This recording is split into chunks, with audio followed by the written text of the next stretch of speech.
নমস্কার, আমি Satyajit. Welcome to জবনিকা। আজ আপনাদের জন্য বরেন গঙ্গোপাধ্যায়ের বনবিবি উপাখ্যান ষষ্ঠ পর্ব। আগের পর্বগুলোর লিঙ্ক ভিডিও ডেসক্রিপশনে এবং আই বাটনে পেয়ে যাবেন। চ্যানেলটি সাবস্ক্রাইব করে নিন এবং বন্ধুদের সাথে শেয়ার করতে ভুলবেন না। চলুন শুরু করা যাক। খবরটা সঙ্গে সঙ্গেই ছড়িয়ে যাওয়ার কথা। নতুন লোক এসেছে ঘাটে, যাও যাও দেখে এসো গে, সঙ্গে একটা ডাঁটু মেয়ে মানুষ আছে। পড়িমড়ি করে সবাই তাই ঘাটের দিকে ছুটতে শুরু করেছে। রজনী চিৎকার করে সবাইকে থামাবার চেষ্টা করলো, কিন্তু পারল না। রজনীকে কেউ কোনো গ্রাহ্যই করলো না। রাগে কাঁপতে কাঁপতে রজনী কাছারি বাড়ির দিকে সরে এলো। মুখগুলো চোট খাওয়া কোমর নিয়ে খোঁড়াতে খোঁড়াতে ঘর ছেড়ে বাইরে এসে খুঁটি ধরে দাঁড়িয়েছে। কি হয়েছে, কি হয়েছে ওখানে? রজনী অসহায়ভাবে মকবুলের কাছে ছুটে এলো। সর্বনাশ হয়েছে মকবুল, আবার এসে হাজির হয়েছে। কে, কে হাজির হয়েছে? কিছুই বুঝতে পারল না মকবুল। কে আবার? শোনোনি সেই অপদেবীটা ভাসতে ভাসতে ঈশানের খোঁজ খবর শুরু করে দিয়েছে আবার এসে? মকবুলের বিস্ময় চরমে উঠল। সেই অপদেবী মানে? কি হয়েছে বলো না। রজনী আবার দাঁত মুখ খিচে উঠল। সেবার সেই মায়ের দয়ার রূপ ধরে এসেছিল, মনে নেই? যাকে নিয়ে অত সব কাণ্ড হলো, সেই মেয়েটা কুথুকে এলো, মরে যায়নি। মরবে কি? ও কি মরার জিনিস? সবটাই ছিল ওর ছদ্মবেশ। জানা, জিজ্ঞেস করে বাজি আয় না। মকবুল বাঁশের খুঁটি ধরে শক্ত হয়ে দাঁড়িয়ে থাকে। কি উত্তর দেবে ভেবে পেল না। মেয়েটা যদি সত্যি সত্যি এসে থাকে, যদি সেই মেয়েটাই হয়, তাহলে এবার মকবুলের আর রেহাই নেই। মকবুল আর জগন্নাথই রাতের অন্ধকারে সবার চোখে ফাঁকি দিয়ে নৌকোটা আবার জলে ঠেলে দিয়েছিল। মেয়েটা কি তারই প্রতিশোধ নিতে এসেছে? রজনী বলল, মেয়েটাকে দেখার সঙ্গে সঙ্গেই আমি চিনেছি। সেই মুখে এখনো দয়ার দাগগুলো মিলিয়ে যায়নি। দেখলেই গা শিরশির করে ওঠে। তুই বল মকবুল, ও যদি মানুষই হবে, এমন দয়ার পরেও কেউ বেঁচে থাকতে পারে? মকবুল কথা খুঁজে পেল না। কোমরের যা অবস্থা, তাতে এগিয়ে গিয়ে যে দেখে আসবে সে উপায়ও নেই। শুধালো, কি বলতে চাইছে মেয়েটা? কি আবার খোঁজ শুরু করে দিয়েছে ঈশানের? খোঁজ করছে কেন? কেন তা ওই জানে। মকবুল আবার কিছুক্ষণ চুপ করে থাকলো। একা এসেছে? একা নয়, সঙ্গে একটা লোক আছে। লোকটারও ভাবগতিক আমার খুব ভালো লাগলো না। ঈশানের খোঁজ করছে কেন? কি বলছে? ঈশানের সঙ্গেই তো ওর পীড়িত যত জমেছিল, মনে নেই? সারা রাত মেয়েটার সঙ্গে নৌকোয় কাটানো, সেখান থেকে রোগ তুলে এনে আমাদের মধ্যে ছড়িয়ে দেওয়া। তা ঈশান নেই ওখানে? ঈশান থাকলে কি আর আমি ছটফট করি? স্রেফ বলবো তুই মেয়েটাকে সঙ্গে নিয়ে যেখানে যেতে চাস যা, আমরা বাঁচি। আবার আমাদের মারিস না ঈশান। ঈশান কোথায়? ও এবার আগে ভাগে ভয়ে গা ঢাকা দিল না তো? রজনী বলল, ব্যাটা খুব লায়েক হয়ে গেছে। পুরে আমার বন্দুক নিয়ে জঙ্গলে ঢুকেছে, তারপর থেকে আর পাত্তা নেই। ঈশান জঙ্গলে ঢুকেছে একা একা? মকবুল কেমন অদ্ভুত চোখে তাকিয়ে রইল। কোনো বিপদ টিপদ ঘটেনি তো? খোঁজ করেছো তোমরা? কোথায় খোঁজ করব শুনি? রজনীর বিরক্তি এবারে চরমে উঠল। কেউ কারো কথা শোনে? মরবার পাখা গজালে আমি কি করতে পারি? মকবুল ভেড়ির দিকে তাকালো। ওর নড়বার ক্ষমতা নেই। থাকলে ওই লোকগুলির মতো মকবুলও এখন ভেড়ির দিকে ছুটে গিয়ে মেয়েটাকে দেখে আসতো। কাছারি বাড়িটা ফাঁকা, সবাই ওদিকেই ছুটে গেছে। কয়েকজনকে সঙ্গে নিয়ে একটু জঙ্গলের ধারে খুঁজে দেখো না রজনী ভাই। লক্ষণটা আমার ভালো লাগছে না। অন্ধকার হয়ে আসছে, জঙ্গলের ধারে কোথায় খুঁজবো? হাঁটার ক্ষমতা থাকলে আমি একাই যেতাম রজনী ভাই। কয়েকটা মশাল ফশাল জ্বালিয়ে একটু ঢুকে দেখো না, আমাদের কিন্তু দেখা উচিত। রজনী অসহায়ভাবে বলল, ঠিক আছে, দেখি, যত জ্বালা শালা আমারই। বলতে বলতে আবারও ভেড়ির দিকে তাকালো। লোকগুলো এখন পিলপিল করছে ওখানে। এত বড় একটা মজার ঘটনা যেন আর কোনোদিন ঘটেনি। জঙ্গলের মধ্যে একা ঢোকার ঝুঁকি কেউ বড় একটা নিতে চায় না। জন্তু জানোয়ারের ভয় তো আছেই, পথ হারিয়ে যাওয়ার ভয়ও বড় একটা কম নয়। ঈশানের মাথায় দুর্বুদ্ধি চেপেছিল। ঈশান রজনীর কাছ থেকে বন্দুক চেয়ে নিয়ে একাই জঙ্গলে ঢুকে পড়েছিল। তখন বিকেল হয়ে এসেছে। কাছারি বাড়ি থেকে 1-3 হাত দূরে জঙ্গল সাফাইয়ের হৈহল্লা পুরোদমে চলছে। ঈশান ভোর থেকেই জঙ্গল সাফাইয়ের কাজে লেগে গিয়েছিল। দুপুরের পর খানিকটা গড়িমসি করলো, তারপর কি খেয়াল হলো জঙ্গলে ঢুকে পড়লো। জঙ্গলে ঢোকার সময় সুখদেবের কথা মনে পড়েনি, কিন্তু কিছু দূর আসতেই মনে হলো সুখদেবকে নিয়ে আসা উচিত ছিল ওর। এভাবে একা আসাটা বোধহয় ঠিক হলো না। অবশ্য সুখদেবের মতো অপয়া আর দুটি নেই। ওর সঙ্গে থাকলে হরিণ পাওয়া তো দূরের কথা, হরিণের পায়ের ছাপ অবধি চোখে পড়বে না। অথচ যতক্ষণ না হরিণ একটা মারা যায় ততক্ষণ যেন স্বস্তি নেই। নিঃশব্দে পা টিপে টিপে হাঁটছিল ঈশান। শুলো কাঁটা বাঁচিয়ে সাবধানে হাঁটছিল। বাঘ যদি পিছু নিয়ে থাকে চট করে বোঝার উপায় থাকবে না। সুন্দরবনের বাঘ নাকি অনেকটা ছায়ার মতো, শিকারের পেছনে পেছনে নিঃশব্দে হাঁটে। যতক্ষণ না আওতার মধ্যে আসে ততক্ষণ টের পেতে দেয় না যে সে পিছু নিয়েছে। ঈশান মাঝে মাঝে সতর্ক হয়ে পিছনে লক্ষ্য রাখছিল, আর মাঝে মাঝে অদ্ভুত সব পাখির শব্দে চমকে চমকে উঠছিল। পাখি যে অমন শব্দ করে চেঁচিয়ে উঠতে পারে কানে না শুনলে বিশ্বাসই করা যায় না। কখনো কখনো মনে হচ্ছিল মানুষের কান্নার শব্দ, কেউ যেন জঙ্গলের মধ্যে লুকিয়ে বসে কাঁদছে। ভীষণ সতর্ক হয়ে কান্নাটা লক্ষ্য করছিল ঈশান। জঙ্গলের মধ্যে নির্দিষ্ট কোনো পথ নেই, ফলে কাছারি বাড়ি বা নদী থেকে কতটা যে ও ভিতরে ঢুকে পড়েছে কে জানে। মাঝে মাঝে মনে হচ্ছিল পাখির ওই অদ্ভুত শব্দগুলোই ওর এখনকার সঙ্গী। শব্দগুলোই ওকে মনে করিয়ে দিচ্ছিল, ঈশান তুমি একা, সাবধান ঈশান তুমি একা, তোমার হাতের ওই বন্দুকটা কিন্তু যথেষ্ট নয়, তুমি একা। হাঁটতে হাঁটতে একসময় ঈশান একটু থমকে দাঁড়ালো।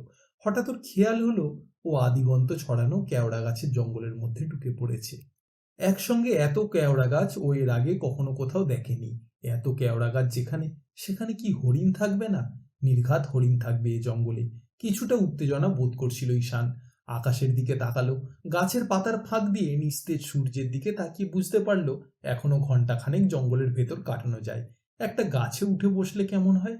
যা ভাবা। আর অপেক্ষা করলো না ঈশান। বন্দুকটা সামলে ধরে একটা শক্ত মতো গাছ বেয়ে খানিকটা উপরের দিকে উঠে এলো। আর একটু উপরে তো একটা কাটা ডাল, সেখানে জুত করে বসার সুযোগ পেয়ে গেল ঈশান। পিঠের দিকে মূল কাণ্ডটা রেখে পা দুটো সামনের দিকে ঝুলিয়ে দিল। ডান পাটা সামনের দিকে আটকে রাখতে অসুবিধা হলো না, কিন্তু বাঁ পাটাকে শূন্যে ভাসিয়ে রাখতে হলো। তা হোক, এর চেয়ে ভালো জায়গা আর এ গাছে নেই। চারপাশে সতর্কভাবে একবার চোখ বুলিয়ে নিল ঈশান। নিচে অনেক দূর অবধি দেখা যাচ্ছে। ডালপালার ফাঁক ফোকর দিয়ে দেখতে দেখতে হঠাৎ ওর মনে হলো হরিণের খোঁজে যেমন ও এসেছে, তেমনি বাঘও তো এসে কোথাও ঘাপটি মেরে থাকতে পারে। সুন্দরবনের বাঘ গাছে উঠতে পারে কিনা কে জানে। বন্দুকটা শক্ত করে বাড়িয়ে তৈরি হয়ে রইল ঈশান। আবার কয়েকটা পাখি মরা কান্নার মতো একসঙ্গে চিৎকার করে উঠল, কিন্তু শব্দটা এখন আর তেমন খারাপ লাগলো না ঈশানের। জঙ্গলের মধ্যে অনেকক্ষণ কাটিয়ে কাটিয়ে এখন যেন কিছুটা ও সড়গড় হয়ে উঠেছে। পিছন দিকের ডালটায় পিঠটাকে বেশ করে সেঁটে রাখলো ঈশান। ঘাটটা ঝুলিয়ে দিলে আকাশের দিকে চোখ পড়ে। গাছপাতার ফোকর দিয়ে ঝিম মারা আকাশের চেহারাটায় কোনো বৈচিত্র্য নেই, কিন্তু পশ্চিম দিকে হেলে পড়া সূর্যটা আলোর ইন্দ্রজাল ছড়িয়ে দিয়েছে জঙ্গলের ভিতর। অনেকক্ষণ সেই আলোর কণার দিকে তাকিয়ে থাকলে সূর্যেরও যে গতি আছে তা বোঝা যায়। ঈশান একটু উন্মনা হয়ে পড়েছিল বোধহয়। ছোট কর্তার কথা মনে পড়ল। গত জন্মের অশেষ পুণ্যি ছিল লোকটা। রাজার ঘরে জন্মেছেন, রাজার মতো দাপট নিয়ে বেঁচে আছেন। খেয়াল খুশি মতো জীবনটাকে টেনে নিয়ে যাওয়ার ভাগ্য কজন মানুষেরই বা জোটে। সুন্দরবনে দুদিনের জন্য এলেন, ফুর্তি ফার্তা করলেন, চলে গেলেন। ভগবান যেন সবকিছুই সাজিয়ে গুছিয়ে রেখেছিল ওর জন্য। কিন্তু ঈশানের ব্যাপারে ভগবান এত কৃপণ কেন? শুধু ঈশান বললে ভুল হবে। এখানে যারা ঈশানের সঙ্গী হয়ে এসেছে তাদের বেশিরভাগই তো হতভাগা। জঙ্গল পুরোপুরি সাফ করে আবাদ বানাতে পারলে নাকি ভাগ্য খুলবে। এখানকার সব কজনকেই জমি দেওয়া হবে, চাষের জমি, বাসের জমি। তখন যে যার ইচ্ছে মতো নিজের জমিতে ঘরদোর বানিয়ে থাকতে পারে। হ্যাঁ, একমাত্র এই আশাতেই এতগুলো লোক এসে হাজির হয়েছে এখানে। ঘর তোলার পর ঘরনি আনবে কেউ কেউ। ঈশান এমন কেউ নেই যাকে আদর করে এখানে এনে বসাতে পারবে। কেউ নেই ঈশানের। ঈশান একা। বিশ্ব সংসারে হাজার হাজার মানুষের মধ্যে এমন একজনও নেই যাকে ও আপন করে কাছে টেনে নিতে পারে। কথাটা মনে আসতে ঈশানের খারাপ লাগলো। হাতের বন্দুকটাকে ও আবার শক্ত করে ধরে জঙ্গলের দিকে চোখ পাতলো। আর এ সময় ও চমকে শক্ত হয়ে উঠল। কি ওগুলো? দূরে ওই যে গাছের ফাঁক দিয়ে দেখা যাচ্ছে। কিরে বাবা! প্রথমে ও বিশ্বাসই করতে পারছিল না যে ওগুলো হরিণ। গাছের পাতায় পাতায় মিশে অদ্ভুত দেখাচ্ছে ওদের। একসঙ্গে এক ঝাঁক এমন ভাবে যে এসে হাজির হবে এখানে কল্পনাও করতে পারেনি ও। ঈশান কি স্বপ্ন দেখছে? না, এই তো ও ইচ্ছে মতো হাত পা নাড়তে পারছে। স্বপ্ন না। ঈশানের উত্তেজনা বেড়ে গেল। একটু আর নড়ল না ঈশান।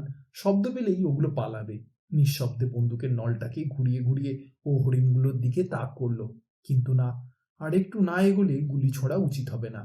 মনে মনে ও ভগবানকে ডাকলো, হে ভগবান, দোহাই তোমার, আর একটু ওদের কাছাকাছি এগিয়ে দাও না ভগবান। স্তব্ধভাবে হরিণগুলোর দিকে তাকিয়ে থাকলো ঈশান। হলুদ উজ্জ্বল রঙের বড় বড় চিতা ছাপ, অনেকটা নিকড়ের মতো। রোদ লেগে গায়ের রং আরো ঝলসে উঠেছে। কয়েকটার শিং আছে দেখতে পেল ঈশান, কয়েকটা নেহাতি শিশু, পাগুলো সরু সরু। কি নিশ্চিন্তে ওরা এখানে এসে ভিড় করে দাঁড়িয়েছে।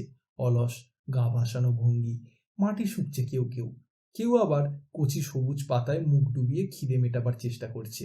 না, আর একটু কাছে না এগোলে গুলি ছোঁড়া উচিত হবে না। অপেক্ষা করলো ঈশান।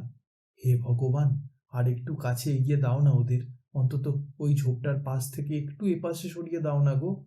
হরিণগুলো এখন নিশ্চিন্ত, ইচ্ছে মতো ঘুরছে, খেলা করছে, পাতা চিবোচ্ছে। ঝোপের ভিতরেই কয়েকটা বোধহয় ঢুকে পড়লো। না না, ওই তো ওপাশ দিয়ে বেরিয়ে এসেছে। হ্যাঁ, এগোচ্ছে এবার। ঈশান বন্দুকের নলটা উঁচু করে ধরলো, বাঁটটাকে কাঁধের সঙ্গে চেপে তৈরি হলো। এবার গুলি ছুড়লে একটা আত্মাকে নির্ঘাত ফেলে দেওয়া যাবে। কিন্তু তবু আর একটু অপেক্ষা করলো ঈশান। লম্বা সিংহলা একটা হরিণের দিকেই দৃষ্টি নিবদ্ধ রাখলো। ওটাই কি ওদের দলপতি? ওর কথা মতোই কি দলের সবাই চলাফেরা করছে? হ্যাঁ, এমন ভাব করছে ও যেন পুরো দলটাকে ওই চালিয়ে নিয়ে বেড়ায় জঙ্গলের ভিতর। ওকে লক্ষ্য রেখেই হরিণগুলো এগিয়ে আসছে পায়ে পায়ে। জয় মা কালী! ট্রিগারে চাপ কষে দিল ঈশান, আর সঙ্গে সঙ্গে বনের চেহারাটা মুহূর্তে পাল্টে গেল। আর্ত চিৎকার করে সমস্ত বনভূমি কোঁকিয়ে উঠল। হাজার হাজার পাখির ডানায় ছেয়ে গেল আকাশ। কি চিৎকার! বনের সমস্ত নির্জনতা মুহূর্তেই ভেঙে চুরে খান খান হয়ে গেল। হরিণগুলোর তখন ভিন্ন অবস্থা। হকচকিয়ে কি যে করবে কিছুই বুঝতে পারল না প্রথমে। পর মুহূর্তে তীরের ফলার মতো ছত্রখান হয়ে শাঁসা করে ছুটতে শুরু করলো। ঈশানও প্রথম চোটে কেমন স্তব্ধ হয়ে গিয়েছিল। জঙ্গলের চিৎকারে ওরও ভয় পেয়ে যাওয়ার কথা, কিন্তু ঘোরটা কেটে যেতেও বুঝলো সবকিছু আবার স্বাভাবিক।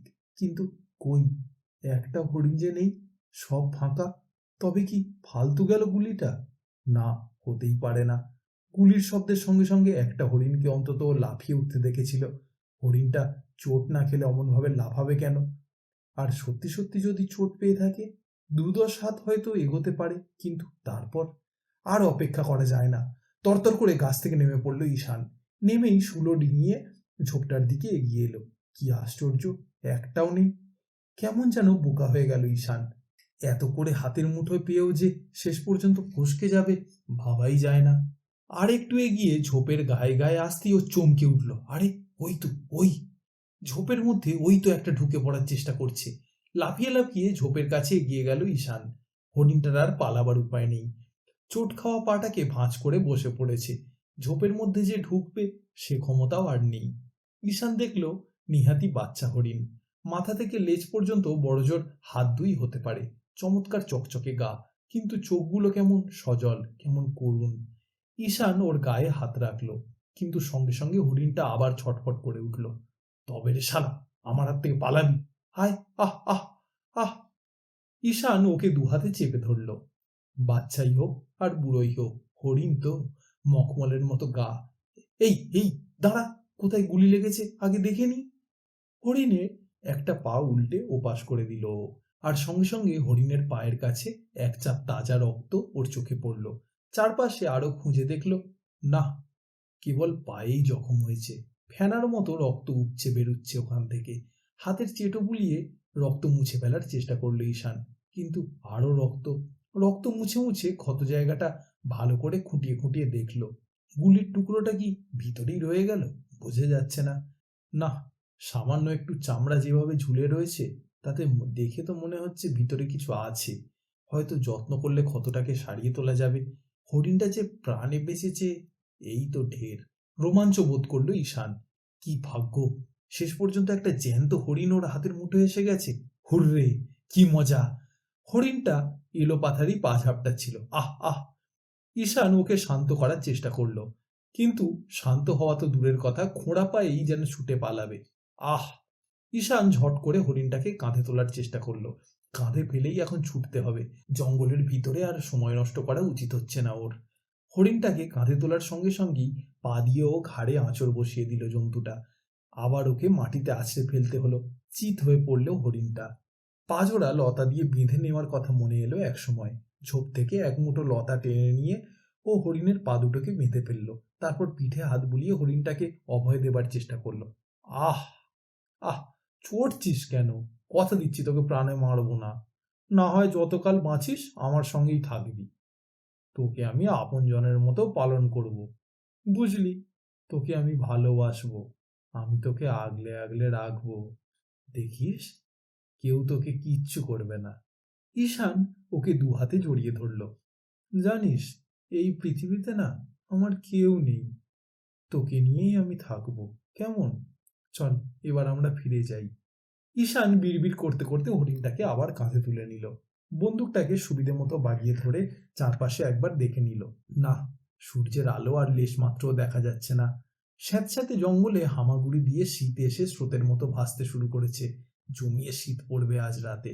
জঙ্গলের ভিতরে এই শীতের প্রকোপটা যেন আরো বেশি। বেশ ওজন আছে বলে মনে হলো ওর। কাঁধের উপর একতাল উষ্ণ মাংসপিণ্ড যেন বসিয়ে রাখা হয়েছে। হরিণের গায়ের তাপ চুইয়ে চুইয়ে ওকে উষ্ণ করে তুলতে লাগলো। এমন সময় পথভুলের ভয় হলো ওর। কি জানি এই পথেই এসেছিলাম কিনা। হ্যাঁ, এই পথেই। ওই তো পায়ের ছাপগুলো স্পষ্ট এখনো চোখে পড়ছে। ঈশান পায়ের ছাপ লক্ষ্য করে করে এগোতে থাকলো। হরিণটাকে নিয়ে যখন কাছারি ডেরায় পৌঁছবো তখন হইচই পড়ে যাবে। সুখদেব অবাক হয়ে তাকিয়ে থাকবে। কি করে পেলি ভাই? কোথা থেকে ধরলি? সুখদেব এবার বুঝতে পারবে সত্যি সত্যি অপয়া। ও জঙ্গলে ঢুকলে হরিণের কোনো চিহ্ন থাকে না। ছোট কর্তা এখন এখানে নেই, না থাকাটাই ভালো হয়েছে মনে মনে স্বস্তি বোধ করলো ঈশান। ছোট কর্তা থাকলে নির্ঘাত খাওয়ার জন্য এটাকে মেরে ফেলতে হতো। এত বড় একটা নিষ্ঠুর কাজ হয়তো ওকেই শেষ পর্যন্ত করতে হতো। অথচ হরিণটার চোখের দিকে তাকালে কার বুকের পাটা আছে যে একে মারবে? ঈশানের গুলির ঘায়ে প্রথম চোটেই যদিও মরে যেত তাহলে এক কথা ছিল। ক্রমশ দ্রুত ভঙ্গিতে হাঁটা শুরু করলো ঈশান। রাস্তা ভুল হচ্ছে না তো? বারবার সতর্ক হয়ে পায়ের ছাপের দিকে নজর রাখতে হচ্ছে ওকে। ধীরে ধীরে জঙ্গলের ভিতর অন্ধকার নামতে শুরু করেছে। চমকে উঠল, ওগুলো কি ওপাশে? এক ঝাঁক আলোর ফুল যেন উড়ছে। না, জোনাকি। চিনতে পারলো ঈশান, জোনাকি। পুরোপুরি অন্ধকার হয়ে যাওয়ার আগেই জোনাকি উঠতে শুরু করেছে। আকাশে পাখির চিৎকার ক্রমশ বাড়ছে। প্রতিদিন পাখির চিৎকারের ভিতর দিয়েই সন্ধে নামে। আজও সেইভাবেই নামছে, কিন্তু আজকের এই সন্ধেটার যেন নতুন কিছু বিশেষত্ব আছে। প্রতিদিন ভেড়ির উপর থেকে কিংবা কাঠুরেদের ডেরার পাশে বসে পাখিদের হাবভাব ভঙ্গি দেখে ঈশান। আজ এখন চারপাশ ঘিরে পাখির রাজ্য। ও কি, ওই ঝোপটা অমনভাবে নড়ে উঠল কেন? স্তব্ধ হয়ে কিছুক্ষণ দাঁড়িয়ে থাকলো ঈশান। বন্দুকের নলটা ঝোপের দিকে তাক করলো, কিন্তু না, কিছু না। আর কোনো সাড়া শব্দ নেই। যদি কিছু জন্তু জানোয়ার লুকিয়ে থাকে, কিছু করার নেই ঈশানের। ভাগ্যে যা আছে তাই হবে। ঈশান আবার হাঁটতে শুরু করলো। পায়ের দাগ আর চিনার উপায় নেই। বিলকুল অন্ধকার নেমে এসেছে। হরিণটা কি অন্ধকারের জন্যই ওর কাঁধে বুঁদ হয়ে ঝিমিয়ে পড়েছে, নাকি পায়ের যন্ত্রণায় আর ভয়ে অচৈতন্য হয়ে আছে ও? যেভাবেই থাক, হরিণটা জ্যান্ত। ওর দেহের উত্তাপ এখনো চুইয়ে চুইয়ে নেমে আসছে সারা গায়ে। আরো দ্রুত পা চালাবার চেষ্টা করলো ঈশান।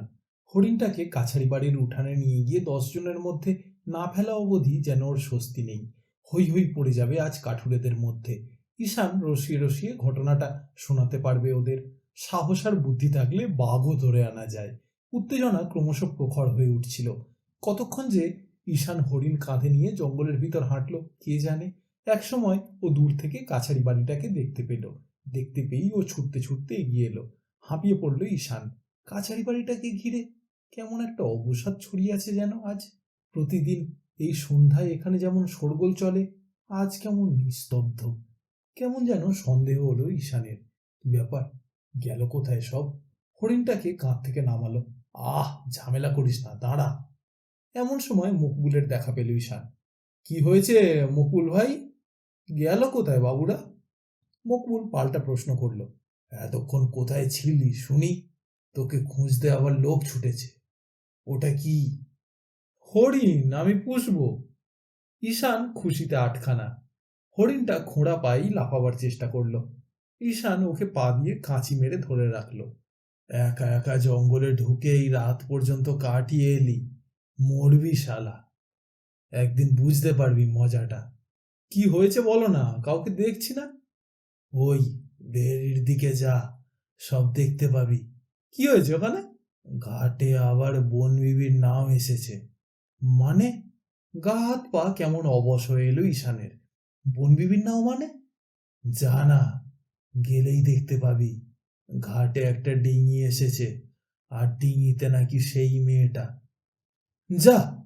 ঈশান যেন অবিশ্বাস্য কিছু শুনল। হতেই পারে না। তবে সেই মেয়েটা আবার এবারে একা নয়, সঙ্গে একটা লোকও আছে। কে সে? আমি কি করে বলবো? আমি ভাঙা কোমর নিয়ে দেখতে গেছি নাকি? হরিণের বাচ্চাটা আবার লাফিয়ে উঠেছিল। ঈশান ওর বেয়াদপি দেখে একটা লাথি কষালো। শালা, যত বলছি চুপ করে থাক, শোনে না। হরিণটা খানিকটা দূরে গিয়ে মুখ থুবড়ে পড়ল। আবার ওটাকে পাঁজা কোলা করে তুলে নিল ঈশান। দেখ তো মুকুল ভাই, পায়ে সামান্য একটু চোট পেয়েছে বেচারি, বাঁচবে কিনা। টেনে হরিণটাকে মকবুলের কাছে নিয়ে এলো। ইতিমধ্যে হৈ হৈ করে রজনী 2-4 জনকে নিয়ে এসে হাজির। ঈশানকে দেখে খ্যাপা কুকুরের মতো চেঁচিয়ে উঠল রজনী। এই হারামজাদা রাজপুত্তর, থাকিস কোথায়? আহ, আই বাপ, এ যে জ্যান্ত হরিণ গো! হরিণটার গায়ের হাত রাখলো মহাদেব। ঈশান বলল, হ্যাঁ, জ্যান্তই হরিণ। ধরবো বলেছিলাম, ধরে নিয়ে এলাম। ওটা আমার, একে আমি পুষবো। পরে পুষিস, আগে ওদিকে সামলে আয়, সেই ডাইনিটা আবার এসে হাজির হয়েছে। নিশিকান্ত বলল, এসেই তোর খোঁজ শুরু করে দিয়েছে ঈশান, তোকে বলেনি? কি নাকি কথা আছে তোর সঙ্গে? আমার সঙ্গে কি কথা? কি কথা তা নাকি তোকেই বলবে। ঈশানের দেহটা কেমন ভারী হয়ে যেতে শুরু করলো। চোখের সামনে ভেসে উঠল সেই ভয়ঙ্কর রাত্রিটার কথা। গলুইয়ে চিত হয়েও শুয়েছিল। চোখের সামনে ছিল নক্ষত্রের চাঁদোয়া জড়ানো একটা আকাশ। অমন জঘন্য অসুখের পরেও যে কেউ বেঁচে উঠতে পারে, বিশ্বাসই করা যায় না। ঈশান বলল, কে না কে এসেছে আমার ঘাড়ে চাপাচ্ছ?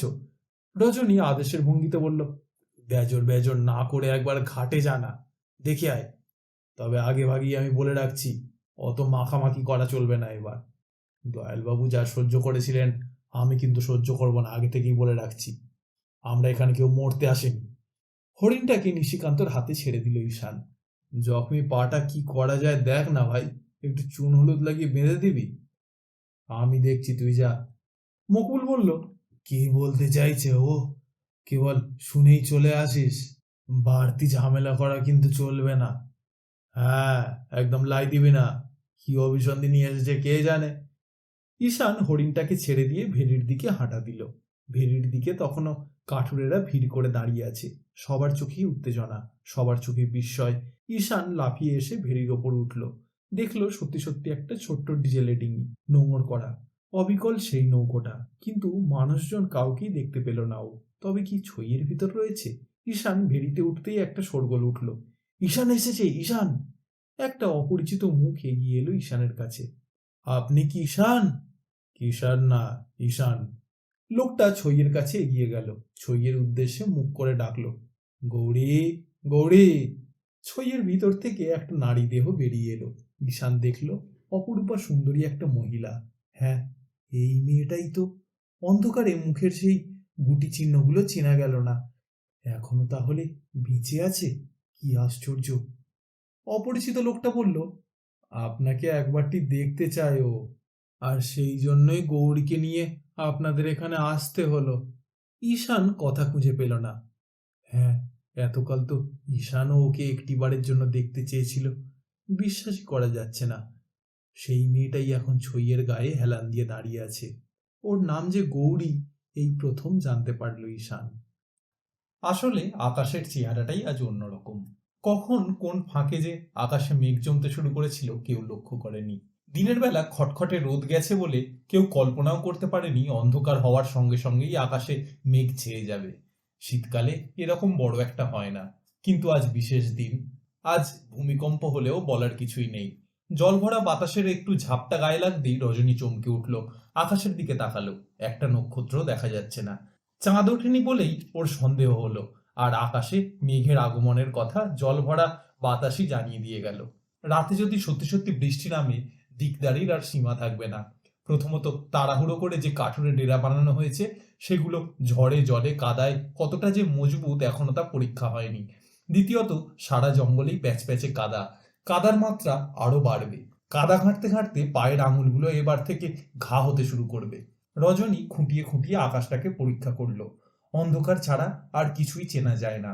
এমনিতে বিকেল থেকে আজ দুশ্চিন্তার শেষ নেই, তার উপর আবার আকাশের ভাবসাব ওর মেজাজটাকে খাট্টা করে রাখলো। চারপাশে তদারকি ছেড়ে রজনী কাছারির উঠোনে এসে দেখলো থোকায় থোকায় চাপা গুঞ্জন শুরু হয়ে গেছে। উঠোনের একপাশে খুঁটি পুঁতে হরিণটাকে বেঁধে রাখা হয়েছে। হরিণটাকে ঘিরে তখনও জটলা কমেনি। ভূতের মতো কালো কালো চেহারার লোকগুলোর উপরই রাগটা আছড়ে পড়লো ওর। রজনী হাঁক ছাড়লো, তোদের হরিণ দেখা শেষ হবে না? জীবনে কখনো হরিণ দেখিসনি?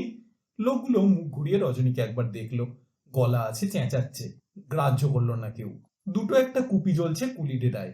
কাছারি ঘরের বারান্দায় একটা হ্যাজাক জ্বালিয়ে ঝুলিয়ে দেওয়া হয়েছে। হ্যাজাকের আলোয় অন্ধকার কমার বদলে আরো যেন দাঁত কামড়ে বসেছে। থমথমে ঝড়ের পূর্বাভাস নিয়ে পরিবেশটা যেন অপেক্ষা করে রয়েছে। ঈশান এখনো ফেরেনি। নদীর ঘাটে নৌকায় ঢুকে বসে আছে। ভগবান জানে কি অত কথা থাকতে পারে ওদের। ঈশান ফিরে না আসা পর্যন্ত রজনীর অস্থিরতা আজ কমবার নয়। এপাশে ওপাশে কিছুক্ষণ পায়চারি করলো রজনী। হরিণটাকে নিয়ে কি সব ছাইপাঁশ তর্ক শুরু করেছে ওরা। চট করে আবার রক্ত উঠে এলো মাথায়। দুপদাপ করে রজনী এগিয়ে এলো। তোদের কি আর কিছু করার নেই? এদিকে বৃষ্টি আসতে পারে, খেয়াল আছে? কেউ কেউ নির্বিকার ভাবে আকাশের দিকে তাকালো। বৃষ্টি যদি আসেই কি করতে পারে ওরা? বৃষ্টিকে তো আর ঠেকিয়ে রাখা যাবে না। মাথা গরম করে কি লাভ? রজনী বলল, তাড়াতাড়ি রান্না বান্না সেরে খাওয়া দাওয়ার পাট চুকিয়ে ফেলা যায় না? দাঁড়িয়ে দাঁড়িয়ে কত আর গজল্লা করবি শুনি? কে একজন হি হি করে হেসে উঠল। তা যা বলেছ, ঘাটে এসে পেতনি উপস্থিত হয়েছে, কখনকার ঘাড় মটকে দেবে তার আর খাওয়াই হবে না। আর একজনকে টেক্কা দিয়ে প্রশ্ন করলো, তা ওই মেয়েটার সঙ্গে ঈশানের কি ব্যাপার গো রজনী ভাই? রজনী লোকটার আপাদ মস্তক দেখে নিল। তারপর চিবিয়ে চিবিয়ে বলল, ঈশানই জানে কি ব্যাপার। ও হারামজাদা নবাব হয়ে গেছে। নবাব আলীবর্দী খাঁ, জানিস? ও শালার নবাব আলীবর্দী খাঁ। উত্তরটা খুব জুৎসই লাগলো না। ঘষা পাথরের মতো ভোঁতা চোখ তুলে কেউ কেউ তাকালো রজনীর দিকে। রজনী বলল, সেবার আমাদের সর্বনাশ করে ওই মেয়েটাই গিয়েছিল, মনে আছে? আবার যদি সেরকম কিছু হয়, আমি ঈশানের ছাল চামড়া তুলে নেব। আমি নরমের নরম, শক্তের শক্ত। কি সর্বনাশ করেছিল সেবার? রজনী বুঝলো লোকটা সেবার সঙ্গে ছিল না, নতুন এসেছে এবার। পুরানো ঘটনার তাই জের না টেনে বলল, যখন করবে তখনই টের পাবি, যাগে। ওসব কথা ছাড়। আজ এখনো আগুন জ্বলেনি চারপাশে, খেয়াল আছে? বিনা আগুনেই আজ রাত কাটাবি। আগুন জ্বালানোর কথা কারোর মাথায় আসেনি এতক্ষণ। দুটো চারটে যদি আগুন না জ্বালিয়ে রাখিস বেঘরে মরবি। আমার কথা শুনছিস না? ঠিক আছে, হাতে হাতে ফল পাবি, দেখিস। আগুন জ্বালাবার দায়িত্ব যাদের উপর তাদের কয়েকজনকে দেখা গেল আর এক কোণে গাজার কলকে নিয়ে বসেছে। সুখদেবই আজ ওদের মধ্যমণি। সুখদেবকে দেখা গেল কোমর পাছা দুলিয়ে প্রলয় নৃত্য শুরু করেছে। রজনী জানে গেজেলদের ঘাঁটিয়ে লাভ নেই, ওদের সঙ্গে পেরে ওঠা যাবে না। ফলে গেজেলদের দিকে ও এগোলো না। যারা হরিণের কাছে বসে গুলজার করছিল তাদেরকেই তাড়া লাগালো। যা না বাবু, চটপট অন্তত আগুন কটা জ্বালিয়ে দিয়ে আয়। আগুন জ্বালিয়ে লাভ আছে যদি বৃষ্টি নামে? রজনী আবার আকাশের দিকে তাকালো। কেন যে আজ হঠাৎ আকাশটা এমন হয়ে গেল কে জানে। মেয়েটাই কি সঙ্গে করে মেঘ নিয়ে এলো? অসম্ভব নয়, সব হতে পারে। রজনী বলল, বৃষ্টি যে আসবেই এমন কোনো কথা নেই, কিন্তু আমাদের কাজটুকু আমরা করব না কেন? যা না বাপু, এই বলল, যা না। কয়েকজনের গায়ে পিঠে হাত বুলিয়ে আগুন জ্বালাতে পাঠিয়ে দিল রজনী। পরে আর একটু এপাশ ওপাশ ঘুরঘুর করে মকবুলের ঘরে এসে স্থির হয়ে বসলো। একটা তেলের ডিবে জ্বলছে ওখানে। মকবুল কম্বল জড়িয়ে অসুস্থ রুগীর মতো শুয়ে আছে। রজনী ধীরে ধীরে ডাকলো, মকবুল, ঘুমলি? মকবুল তাকালো। আকাশের চেহারাটা একদম ভালো দেখাচ্ছে না রে মকবুল, বৃষ্টি হতে পারে। মকবুল একটু কাত হয়ে উঠে বসলো। কোমরের ব্যথাটা বেশ জাঁকিয়ে বসেছে। এত ব্যথার মধ্যেও রজনীকেও আশ্বাস দিল, শীতকালের মেঘ দু এক পশলা যদি নামে ক্ষতি হবে না। ক্ষতি হবে না কিরকম? রজনীর গলা থেকে একটু ঝাঁঝ ছিটকে এলো। সব তো নবাব বাদশা নিয়ে কারবার আমার। এমনিতেই কেউ কাজ করতে চায় না, বৃষ্টি হলে সারাদিন কেবল বসে বসে গাঁজা টানবে। মকবুল কিছুক্ষণ শূন্য চোখে তাকিয়ে রইল। রজনীর এত দুশ্চিন্তার কোনো কারণ খুঁজে পায় না ও। তবু সান্ত্বনা দেওয়ার মতো করে বলল, অত ভাবছো কেন বুঝতে পারি না। যা হবার তা তো হবেই। ঈশান ফিরেছে? রজনী এই প্রশ্নটা শোনার জন্যই যেন এতক্ষণ অপেক্ষা করছিল। ক্রোধ উগড়ে ফেলল। ও বেটাকে এখান থেকে বিদায় না করলে কারোর মঙ্গল নেই। অত করে বলে দিলাম যাবি আর চলে আসবি, তা শুনলে তো? মকবুল রসিকতা করলো। তাহলে একটা কাজ করো না, এটার সঙ্গে ওর শাদি দিয়ে দাও, আপদ চুকে যাক।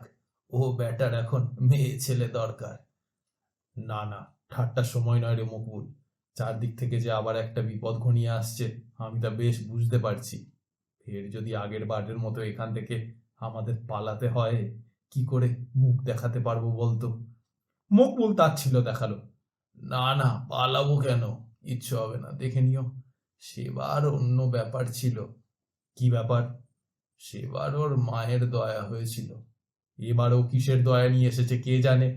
মকবুল বলল, আমার একটা কথা শুনবে? কি?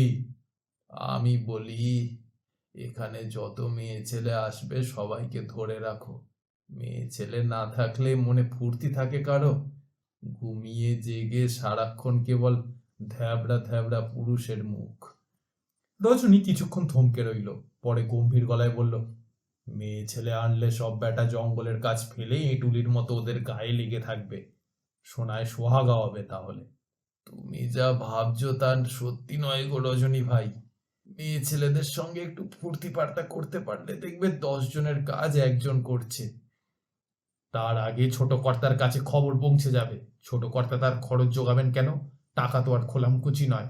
তাহলে এই যা কাজ হচ্ছে এরকমই হবে রজনী ভাই। মানুষের মনে ফুর্তি না থাকলে কাজ হয়? রজনী দরজার ফাঁক দিয়ে বাইরে তাকালো। বাইরে অন্ধকার, পাতলা একটু বাতাসের শব্দ ওর কানে এলো। বলল, সন্ধেবেলা রোজ আগুন জ্বালাবার কথা, কিন্তু তারা না লাগালে কেউ আগুন লাগায় না। আর একদিন যখন কাউকে তুলে নিয়ে যাবে বাঘে, তখনই টের পাবে সবাই। মকবুল আর কথা বাড়ালো না। তাছাড়া ছোট কর্তার মনোভাব তোরা জানিস না, আমি জানি। কি মনোভাব? মকবুল জিজ্ঞাসু চোখে তাকালো।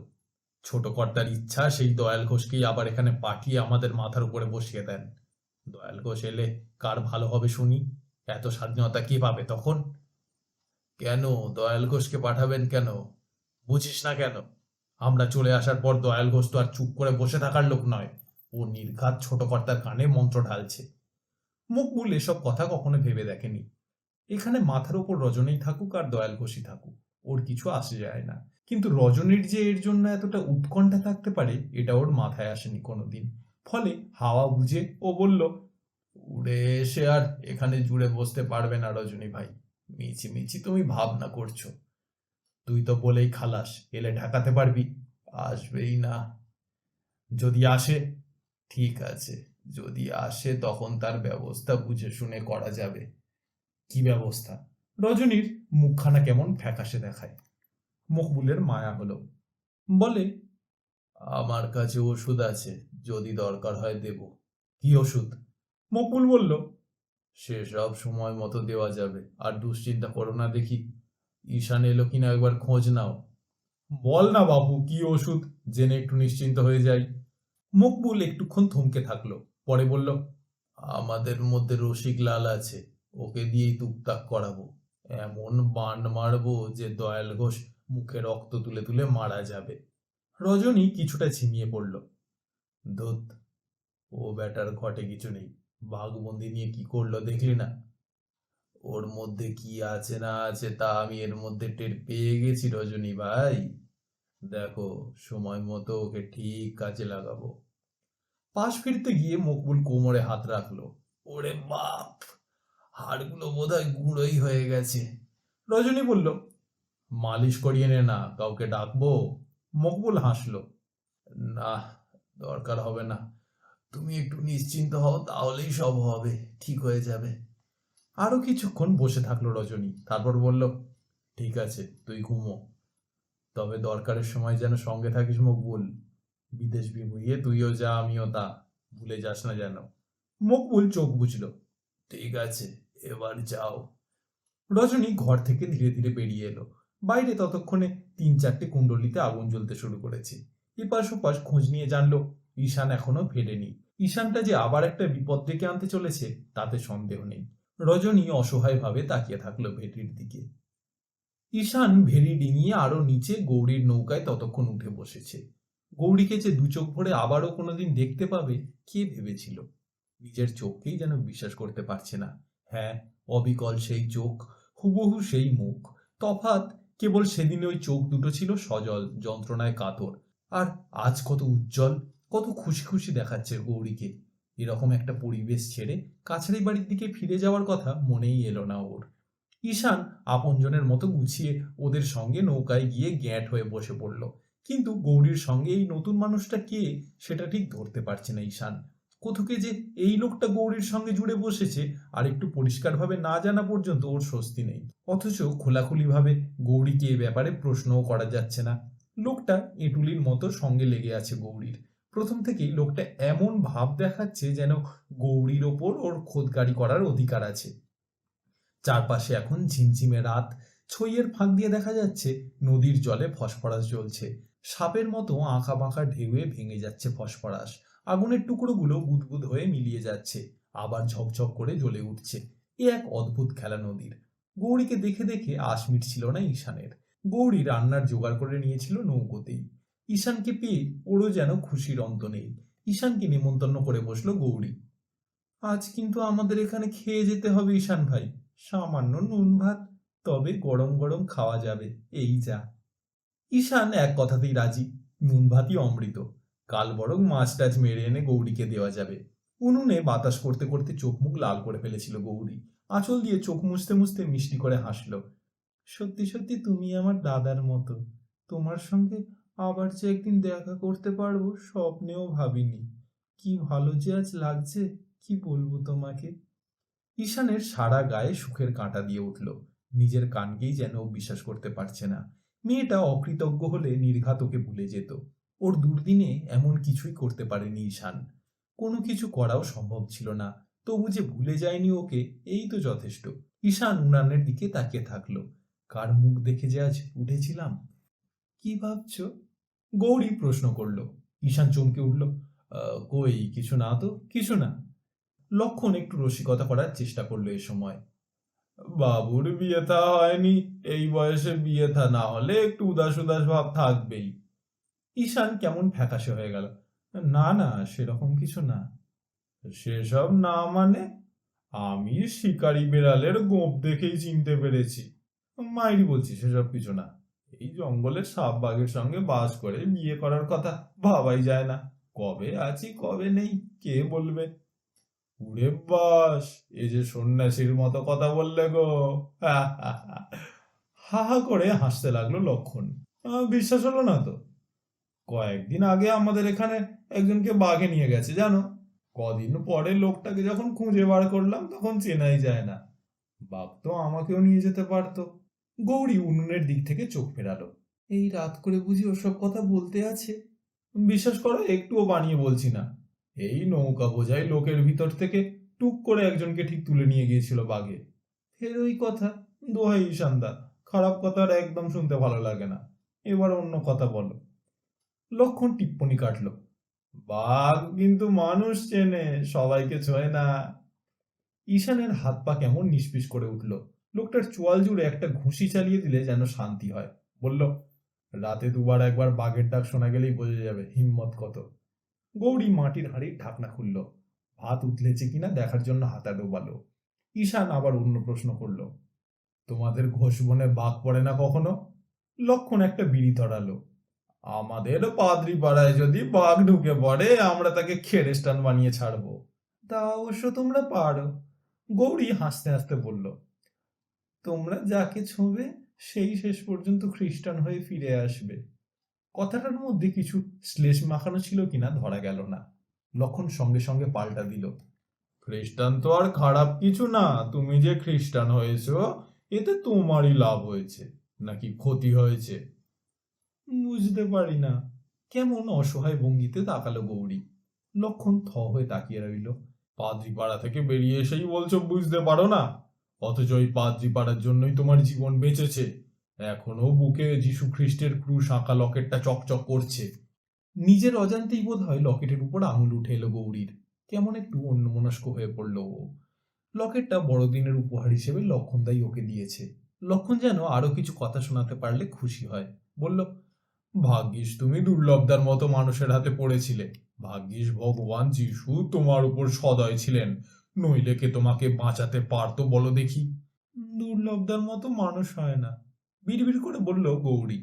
আর ফাদারও খুব ভালো, তুলনা হয় না। ঈশান চুপ করে বসে থাকে, বুঝতে পারে ওর এখতিয়ার বহির্ভূত কথা হচ্ছে, ফলে নীরব হয়ে থাকতে হয় ওকে।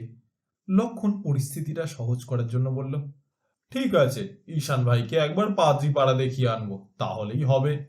ঈশান ভাইয়ের কেমন লাগে তখনই জানা যাবে। ঈশান বলল, আমার কিন্তু সত্যি সত্যি একবার দেখে আসতে ইচ্ছে করছে। এই জঙ্গলের ভিতর দিনের পর দিন আর ভাল লাগে না। লক্ষণ বলল, ঠিক আছে, আমরা বিদ্যাপুরী থেকে ফেরার পথে না হয় তোমাকে তুলে নিয়ে যাব এখান থেকে। কি বলো গৌরী, সেটাই ভালো হবে না? গৌরী বলল, এখনই ওকে নিয়ে যাওয়া যায় না? মা ওকে দেখলে খুশি হবে। ঈশানের চোখ মুখ উৎসাহে ঝলসে উঠল। লক্ষণ বলল, বিদ্যাপুরী গেলে তোমার মা যে আমাদের ভালো চোখে দেখবে এমন তো নাও হতে পারে। তার উপর আবার তুমি খ্রিস্টান হয়ে গেছো। গৌরী বলল, তাতে কি? তাতে কি মানে, তোমাদের ওটা হচ্ছে হিন্দু গা। যতই বলো বাপু, আমাদের ভালো চোখে দেখার কথা নয়। গৌরী বলল, মা আমাকে দেখলে খুব খুশি হবে, আর তোমরা আমাকে ফিরিয়ে নিয়ে গেছো জানলে তোমাদের উপরও খুশি হবে। হলেই ভালো, তবে ঈশান ভাইকে আবার এই ঝামেলার মধ্যে না টানাই উচিত। আমরা ওখান থেকে ফেরার পথেই বরং পাদ্রি পাড়ায় নিয়ে যাব। ঈশানের বলতে ইচ্ছা হলো, না না, আমিও যাব তোমাদের সঙ্গে, বিপদ হয় আমারও হোক, কিন্তু বলতে পারল না। ওরা না চাইলে গায়ে পড়ে যাওয়াটাও উচিত নয়। পর মুহূর্তেই ওর মনে হলো এই লক্ষণ ওদের মাঝখানে জুটে গিয়ে সবকিছু ভণ্ডুল করে দিতে চাইছে। গৌরীর ইচ্ছে থাকলেও লক্ষণই আপত্তি তুলছে ওকে সঙ্গে নেওয়ার। লোকটার মতলব যে কি কে জানে।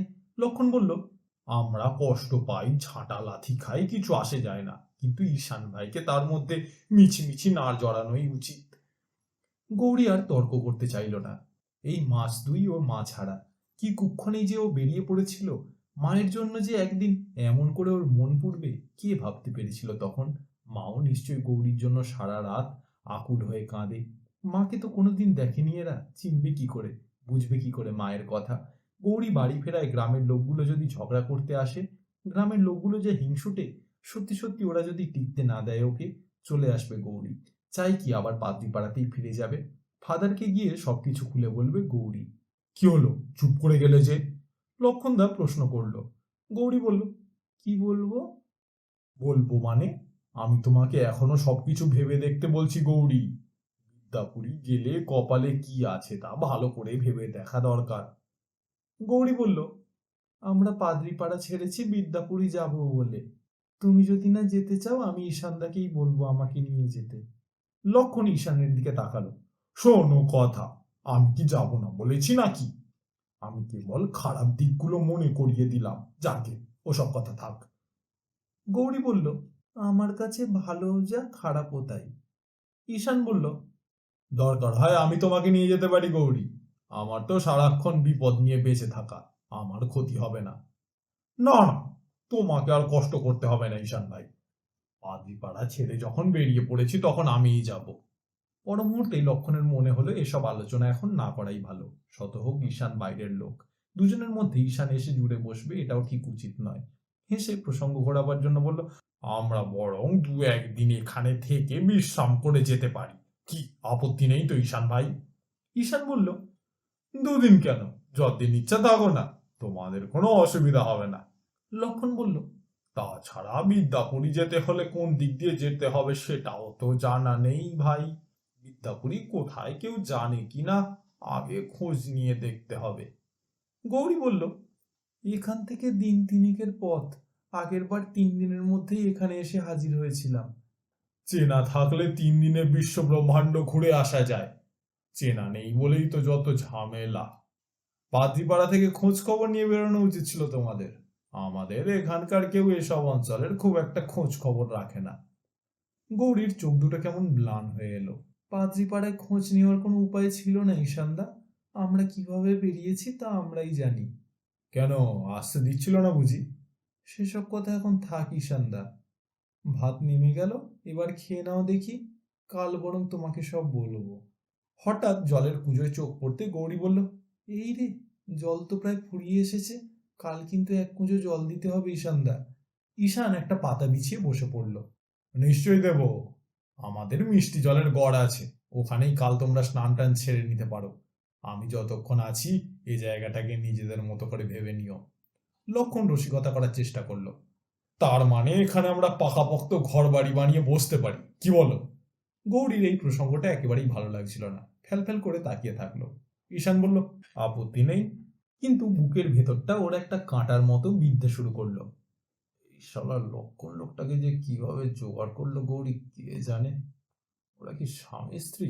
যদি স্বামী স্ত্রী হবে, কপালে সিঁদুর নেই কেন? গৌরীর সিঁথির দিকে তাকালো ঈশান। স্পষ্ট সিঁথির রেখা দেখা যাচ্ছে। কোনো কালে ওখানে যে সিঁদুর ছোঁয়ানো হয়নি তাতে ভুল নেই। তবে কি খ্রিস্টানরা সিঁদুর পড়ে না? কোনো একটা খ্রিস্টান বউয়ের মুখ মনে করার চেষ্টা করলো ঈশান। মনে পড়ে না। আমাদের এখানে লোকেরও অভাব আছে। জঙ্গলের সঙ্গে কষ্ট করে কেউ যদি থাকতে চায় অনায়াসে নিয়ে আসতে পারো। গৌরী বলল, তুমি লক্ষণদা থাকতে চাও থাকো, আমি নেই। বিদ্যাপুরী আমি একাই যাব। লক্ষণ হো হো করে হাসলো। তা যা বলেছ। ঈশান আবার তাকালো গৌরীর দিকে। স্বামী স্ত্রী হলে একজন আর একজনকে দাদা ডাকবে কেন? কেমন ঘোলাটে হয়ে এলো ওর দৃষ্টি। তবে কি ওরা অভিনয় করছে? কি জানি। রাত্রি তখন কয়েক প্রহর অতিক্রান্ত। ডিঙি নৌকোর চতুর্দিকে প্রচন্ড এক নিস্তব্ধতা বিরাজ করছে। ঈশান ডিঙি ছেড়ে অলস ভঙ্গিতে নেমে কাছারি বাড়ির দিকে চলে গেছে বহুক্ষণ। যতক্ষণ ঈশান এখানে বসে গল্প করে গেছে, গৌরী যেন নিশ্চিন্ত ছিল। ঈশান চলে যাওয়ার পর গৌরী মনে করতে পারল আজ দ্বিতীয় রাত। গতকাল সন্ধ্যার পর পাদ্রিপাড়া থেকে গোপনে নৌকায় উঠে এসেছিল ওরা। সমস্ত শরীরে তখন প্রচন্ড এক অবসাদ। না জানি আবার কোন এক অনিশ্চয়তার মধ্যে গা ভাসাতে হলো। ভয়ে আতঙ্কে সারাটা রাত ওর বিভীষিকার মধ্যে কেটেছে। নৌকায় উঠে ছইয়ের একপাশে কম্বল চাপা দিয়ে জবুতবু হয়ে বসেছিল গৌরী। সেইভাবে ঠায় সারাটা রাত বসে থাকলো। বসে বসে ঝিমিয়ে ঝিমিয়ে দেহের অবসাদ যতটা পারলো কাটিয়ে নিল। লক্ষণ অতি আগ্রহে কয়েকবার এগিয়ে এসেছে। গৌরী অজানা এক উত্তেজনায় ভালো করে কথাও বলতে পারেনি ওর সাথে। লক্ষণ বলেছে, শুয়ে পড়ো না গৌরী, বেরিয়ে যখন পড়েছি আর তো ফেরার উপায় নেই, এখন আর ভাবনা করে লাভ কি? গৌরী বলেছে, আমার ঘুম পায়নি, ঘুম পেলেই আমি শোবো। পরক্ষণেই বলেছে, ফাদার নিশ্চয়ই এতক্ষণ আমাদের খোঁজাখুঁজি শুরু করে দিয়েছেন, তাই না লক্ষণদা? লক্ষণ নৌকা বাইতে বাইতে হেসেছে। পাদ্রি পাড়ার জন্য এতই যখন দুশ্চিন্তা, তাহলে বেরুলে কেন? তোমরা যে কখন কি ভাবো কিছুই বুঝতে পারি না। গৌরী বলেছে, ফাদারকে কষ্ট দিতে বুঝি ভালো লাগে? তবে বেরুলে কেন? আমি তো বারবার তোমাকে বলেছিলাম আর কিছুদিন কাটিয়ে ফাদারকে জানিয়ে শুনিয়েই সবকিছু করা যাবে। ফাদার যে কিছুতেই গৌরীকে পাদ্রিপাড়া ছাড়তে দেবেন না এটা গৌরীর অজানা নয়। বলেছিল, কি করা যেত? ফাদার রাজি হতেন বুঝি? লক্ষণ উৎসাহ নিয়ে এগিয়ে এসেছিল। নিশ্চয়ই রাজি হতেন।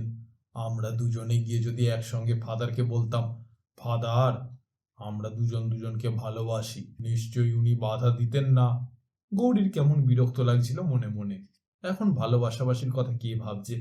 বিয়ে করতে হলে পাদ্রিপাড়া থেকে পালাবার দরকার ছিল না। কিন্তু গৌরী পালিয়ে এসে নৌকায় উঠেছে অন্য কারণে। তা হচ্ছে মায়ের দেখা পাওয়া, বিদ্যাপুরীতে ফিরে যাওয়া। নিমাইয়ের সঙ্গে বিদ্যাপুরী থেকে পালিয়ে যে অন্যায় করেছিল ও, সেই অন্যায়ের প্রায়শ্চিত্ত করা। গৌরী পরিষ্কার বলেছিল, তুমি কিছু মনে করো না লক্ষণদা, ওসব কথা এখন আমি একদম ভাবছি না। বিদ্যাপুরীতে মায়ের কাছে ফেরার পর মা যা বলবে তাই হবে। লক্ষণের মুখটা কেমন বিবর্ণ হয়ে উঠেছিল। এরকম যদি ইচ্ছে তাহলে আমাকে টেনে আনলে কেন? তোমার মা যদি তোমার সঙ্গে আমার বিয়ে দিতে রাজি না হন? কেন রাজি হবে না কেন? নাও তো হতে পারেন। আমার সম্পর্কে উনি কিছুই জানেন না। তাছাড়া আমি তো আর হিন্দু নই, আমি খ্রিস্টান। আমিও খ্রিস্টান। একটা দীর্ঘশ্বাস ফেলে লক্ষণ বলেছিল, কি জানি, হিন্দু খ্রিস্টান তো গায়ে লেখা থাকে না। তুমি যদি অস্বীকার করো, শেষ পর্যন্ত আমি একটা বিপদের মধ্যে পড়ে যাই। না গো না, গৌরী সান্ত্বনা দিয়েছিল। তেমন কিছু হবে না, মাকে আমি ঠিক রাজি করিয়ে নেব। মা যদি রাজি না হয় তখন তুমি যা বলবে তাই করব। রাতে বার কয়েক অত্যন্ত ঘনিষ্ঠ হয়ে গৌরীকে আদর করার জন্য এগিয়ে এসেছিল লক্ষণ।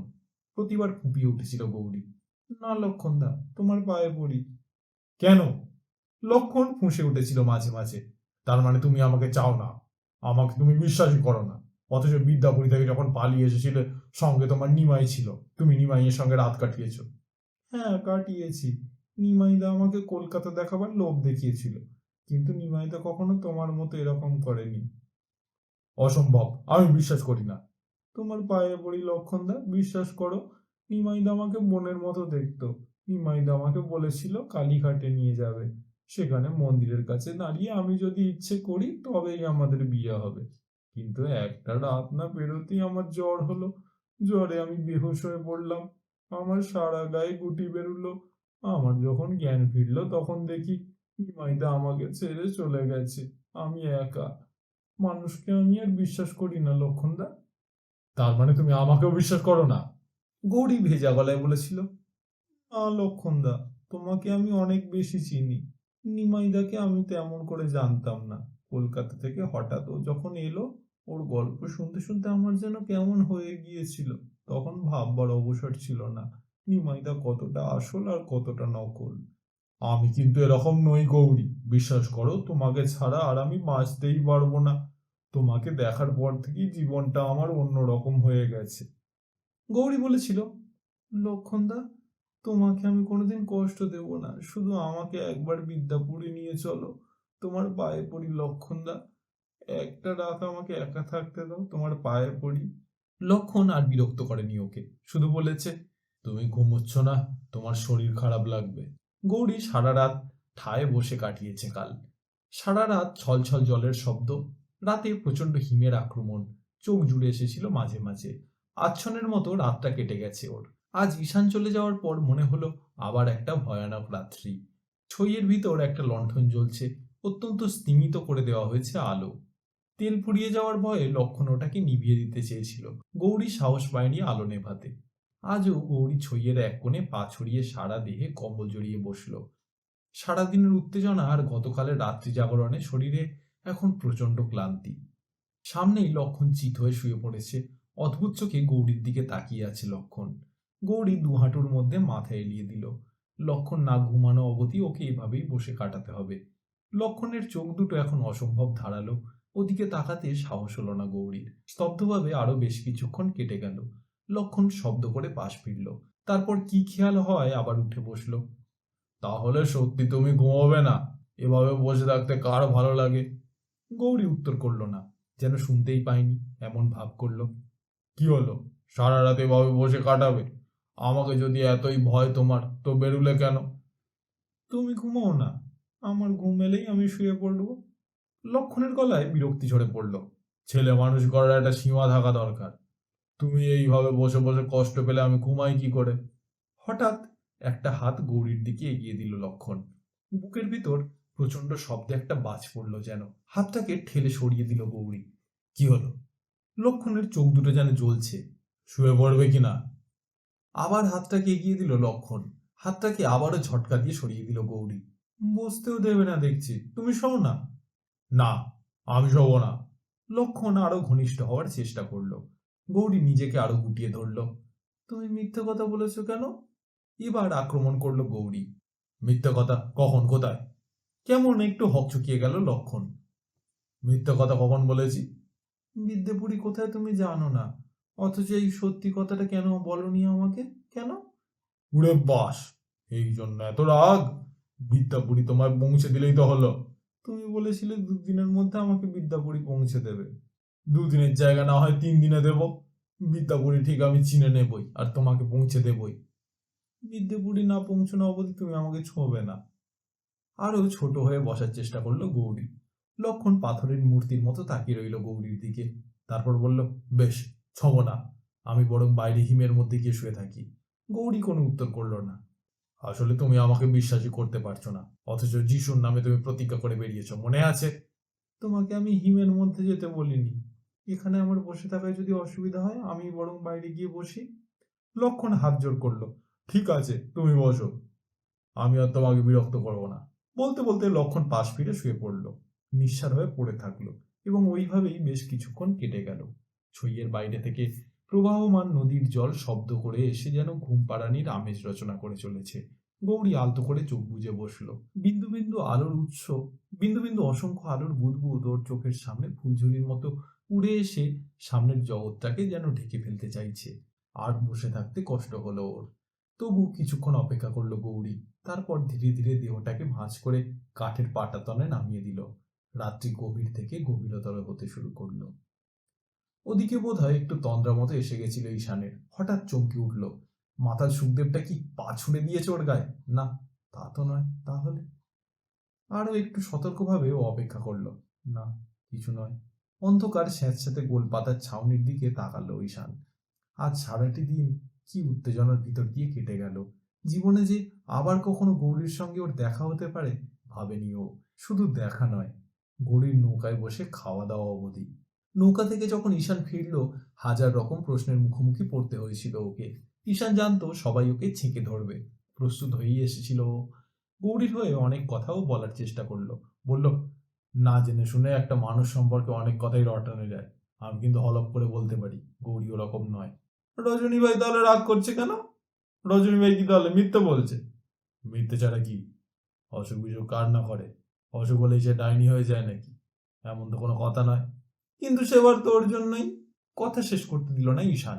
বাজে কথা। তাছাড়া সেবার নয় অসুখ ছড়িয়ে গিয়েছিল, এবার কি ছড়াবে? যে তর্ক করছিল সে থেমে গেল।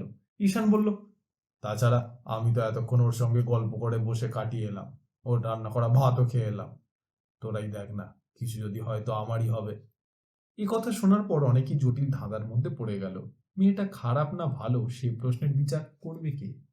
কে একজন বলল, মেয়েটার চেহারা দেখে কিন্তু ডাইনি বলে মনে হয়, কিন্তু ওর চোখের চাউনিটা ভাই অন্য রকম। কি রকম? তখন কেমন ভাবে আমাদের দিকে তাকাচ্ছিল দেখিসনি? ঈশান প্রতিবাদ করতে পারত, কিন্তু ঝামেলা বাড়াতে চাইল না। বেশ রাত হয়ে গেছে, ঘোর অন্ধকার হয়ে আছে আকাশটা। সত্যি সত্যি শেষ পর্যন্ত বাদল নামবে কিনা কে জানে। এই অসময়ে বৃষ্টি হলে আবার হয়তো ঝামেলায় পড়তে হবে। হরিণটার কাছাকাছি এগিয়ে এসে ঈশান দেখলো পায়ে চুন হলুদ লাগিয়ে পট্টি বাঁধা হয়ে গেছে। কিছুটা নিশ্চিন্ত হয়েছিল ও। হরিণটাকে আবারও জড়িয়ে ধরে আদর করলো। আদর করতে করতে ওর মনে হয়েছিল হরিণটা যেন সারাক্ষণ ধরে কাঁদছে। ওর চোখ দুটো বড় করুণ। এই বোকা, কাঁদছিস কেন? গায়ে হাত বোলাতে বোলাতে বলেছিল ঈশান। নরম ভেলভেটের মতো গা, হাতের চিটও শিরশির করে ওঠে। পায়ের দিকে ঝুঁকে আরো খানিকটা পরীক্ষা করে নিল ও। পাটা কি দুর্বল হয়ে পড়েছে ওর? বিকেলে তো ওই চোট খাওয়া পাই ও লাফাচ্ছিল। কি জানি শেষ পর্যন্ত খোঁড়াই হয়ে যাবে কিনা। হরিণের গলার কাছে হাত বোলাতে বোলাতে কাল্পনিক কিছু সংলাপ শুরু করে দিল ঈশান। জানিস, আজ আমার কত বড় আনন্দের দিন। আজ গৌরী এসেছে নদীর ঘাটে। তখন দেখলি না সবাই ছুটোছুটি করছিল ঘাটের দিকে। কেউ কি ভাবতে পেরেছিল গৌরী আবার ফিরে আসবে? এক রজনীই কেবল গোলমাল পাকাতে চাইছে ওর আসার জন্য। খবরদার, তুই কিন্তু রজনীর কথা একদম বিশ্বাস করিস না। রজনী কিন্তু তোকে একা পেলে মেরেও ফেলতে পারে। ও না পারে হেন কাজ নেই। কি শুনছিস তো? ঈশান জড়িয়ে ধরে আদর করলো। আবেগে একটা চুমুও খেয়ে বসলো হরিণটাকে। তারপর আর কিছু করার নেই দেখে ধীরে ধীরে ঘরের দিকে ফিরে এলো। সুখদেবটা আজ অনেক রাত ধরে আবোল তাবোল বকেছে। শেষ পর্যন্ত ক্লান্ত হয়ে ঘরে এসে শুয়ে পড়েছে। সুখদেবের পাশেই শোয়ার জায়গা ঈশানের। ঈশান অন্ধকারে একবার সুখদেবের শোয়ার ভঙ্গিটা দেখার জন্য চোখ নামালো। দেখা যায় না, কেবল জোরে জোরে শ্বাস টানার শব্দ পেল ঈশান। না, আজ বোধহয় সারাটা রাত জাগতেই হবে ঈশানকে। এত উত্তেজনায় কখনো ঘুম আসে? ঈশান অনুমান করার চেষ্টা করলো গৌরী কি এখন ঘুমিয়ে পড়েছে। আর সঙ্গের ওই লোকটার সঙ্গে কি সম্পর্ক গৌরীর? কেন ওরা অমন ভাবে নৌকা করে এলো? ওরা কি স্বামী স্ত্রী? স্বামী স্ত্রী যদি না হবে তাহলে এই রাত্রি করে ওরা এক নৌকোয় পাশাপাশি কাটাচ্ছে কি করে? তবে কি গৌরীরও সমর্থন আছে এ ব্যাপারে? নইলে সাহস পাচ্ছে কি করে লোকটা? কাল সকালে কি সরাসরি গৌরীকে জিজ্ঞেস করব? এমনও তো হতে পারে গৌরীকে বিদ্যাপুরীর নাম করে ভুলিয়ে ভালিয়ে অন্য কোথাও নিয়ে যাওয়ার ফন্দি আছে লোকটার। বেচারি গৌরীর এসব চালাকি ধরবার ক্ষমতা নেই। না, বেশ কিছুক্ষণ অস্বস্তি বোধ করলো ঈশান। কাল সকালেই একটা হেস্তনেস্ত করতে হবে। কাল সকালেই আবারও পাশ ফিরল। কিছুক্ষণ পর বোধহয় একটু তন্দ্রার মতো এসেছিল ওর। হঠাৎ আবার তন্দ্রার ভাবটা কেটে গেল। তবে কি হরিণটারই কিছু হলো? বাইরের দাওয়ায় ওকে বেঁধে রাখা হয়েছে। হরিণটা কি পায়ের যন্ত্রণায় এখনো ছটফট করছে? ঈশান আর শুয়ে থাকতে পারল না। উঠে অন্ধকারে কুড়াল হাতড়াতে শুরু করলো। সুখদেবকে ডাকার প্রয়োজন মনে করলো না। হ্যাঁ, কুড়ালটা পাওয়া গেছে। ঈশান ঘরের ঝাঁপি খুলে বাইরে বেরিয়ে এলো। ওই তো, ওই তো হরিণটা। কিন্তু অমন করছে কেন ওটা? লাফিয়ে দড়ি ছিঁড়ে যেন বেরিয়ে পড়তে চাইছে। কেন? অমন করছে কেন? চারপাশে তাকালো ঈশান। তেমন কিছু চোখে পড়ল না। অন্যান্য দিনের তুলনায় কুয়াশা কিছু কম। জঙ্গলের দিকটা ঘোর কালো, আলকাতরার মতো কালো। কেমন দমচাপা স্তব্ধতা লুকিয়ে আছে ওদিকে। অন্ধকার আর জঙ্গলটাকে জীবন্ত মনে হলো ঈশানের। মনে হলো ভীষণ হিংস্র একটা জীব যেন কিছু দূরে থমকে দাঁড়িয়ে আছে, একটু সুযোগ পেলেই ঝাঁপিয়ে পড়বে শিকারের উপর। গাটা কেমন ছমছম করে উঠল ঈশানের। হাতের কুড়োলটাকেও চেপে ধরল। কিন্তু সামান্য এই কুড়াল দিয়ে কি ওই অন্ধকারের দৈত্যকে ঠেকানো যাবে? কুড়াল সমেত হাতটা ওর থরথর করে কেঁপে উঠল। আকাশটা অনেক পরিষ্কার মনে হলো। দুটি একটি নক্ষত্র যেন ফুটে উঠেছে। ওগুলো নক্ষত্রই তো, নাকি দূরে ওই যে আগুনের কুণ্ডলি জ্বলছে তার ফুল উড়ে আকাশে ভাসছে? ঠিক ধরতে পারল না ঈশান কি ওগুলো। আগুনের কুণ্ডলি থেকে গলগল করে ধোঁয়া উঠছে। অসংখ্য পোকা এসে ঘিরে ধরেছে আগুনটাকে। আলোর পোকা আর ধোঁয়ায় এখন মাখামাখি। হরিণটার কাছে এগিয়ে এলো ঈশান। গায়ে হাত রাখলো। শিরশির করা হরিণের কাঁপুনি ওর সারা গায়ে বিছিয়ে পড়ল। আহ আহ, কি হয়েছে রে, কি হয়েছে? অমন করছিস কেন? কি দেখছিস? দড়ি খুলে হরিণটাকে আলগা করে দিল ঈশান। হরিণটা ঈশানের গায়ে গায়ে সেঁটে এসে দাঁড়ালো। কৌতুকে ঈশান ওকে আরো কাছে টেনে নিল। কি হয়েছে বল না, ভয় পাচ্ছিস? আচ্ছা ঠিক আছে, আয়, তোকে ঘরে নিয়ে যাই, আয়। হরিণটাকে পাঁজা খোলা করে ঘরের মধ্যে ঢুকে পড়ল ঈশান। ঝাঁপিটাকে পায়ে ঠেলে বন্ধ করে হরিণটাকে এক পাশে নামিয়ে রাখলো। বস এখানে, আহ দাঁড়াস না। আরেকটু হলে হরিণের ধাক্কায় সুখদেবের ওপরেই পড়ে যাচ্ছিল ও। সামলে নিয়ে একপাশে টেনে আনলো হরিণটাকে। তারপর দড়িটাকে শক্ত করে বেড়ার খুঁটির সঙ্গে বাঁধলো। বস, ভয় নেই, ঘুমো। হরিণের পিঠে হাত বুলিয়ে ঈশান ফিরে এলো নিজের শোবার জায়গায়। পুরো খড়ের উপর একটা কম্বল বিছানো। ঈশান হাত পা ছড়িয়ে তার উপর শুয়ে পড়ল। আহ, এবার যদি ঘুমানো যায়। ভোর হওয়ার সঙ্গে সঙ্গে একটা শোরগোল উঠল। বাঘ, বাঘ! কোথায় বাঘ, কোথায়? লাঠি কুড়াল খন্তা যে পারলো যা পারলো নিয়ে ছুটে এলো উঠোনে। কোথায়, কোথায় বাঘ? চারপাশে তখন থমকে থাকা কুয়াশা। দূরের জঙ্গলে পাকপাকালির কলরব। রাতের মতো জঙ্গলটা আর এখন অত ভয়ালো নয়, বরং সবুজ সতেজ গাছপালার চেহারা দেখে এখন অন্যরকম অনুভূতি হয়। কোথায় বাঘ? উঠানের নরম মাটিতে কয়েকটা বড় বড় পায়ের ছাপ। ছাপগুলো ঘিরে দাঁড়িয়েছে কেউ কেউ। নির্ঘাত বাঘের পা। বাঘ এসেছিল রাতে। ঈশানও কৌতুকে দেখলো। হ্যাঁ, বাঘের পায়ের ছাপগুলো। রাতে তাহলে সে সময় বাঘই এসেছিল? হরিণটা কি তাই অত ছটফট করে দড়ি ছিঁড়ে পালাবার চেষ্টা করছিল? হরিণটাকে যখন ঘরে তুলে নিয়ে এলাম তখন কি বাঘটা ধারে কাছেই ছিল? কি জানি, কিছুই বুঝতে পারলো না ঈশান। চকিতে ভেড়ির দিকে তাকালো। ওদিকে এখন ভিন্ন চেহারা। ভেড়ির মাটি সব সব পড়ছে জলে ভেজা।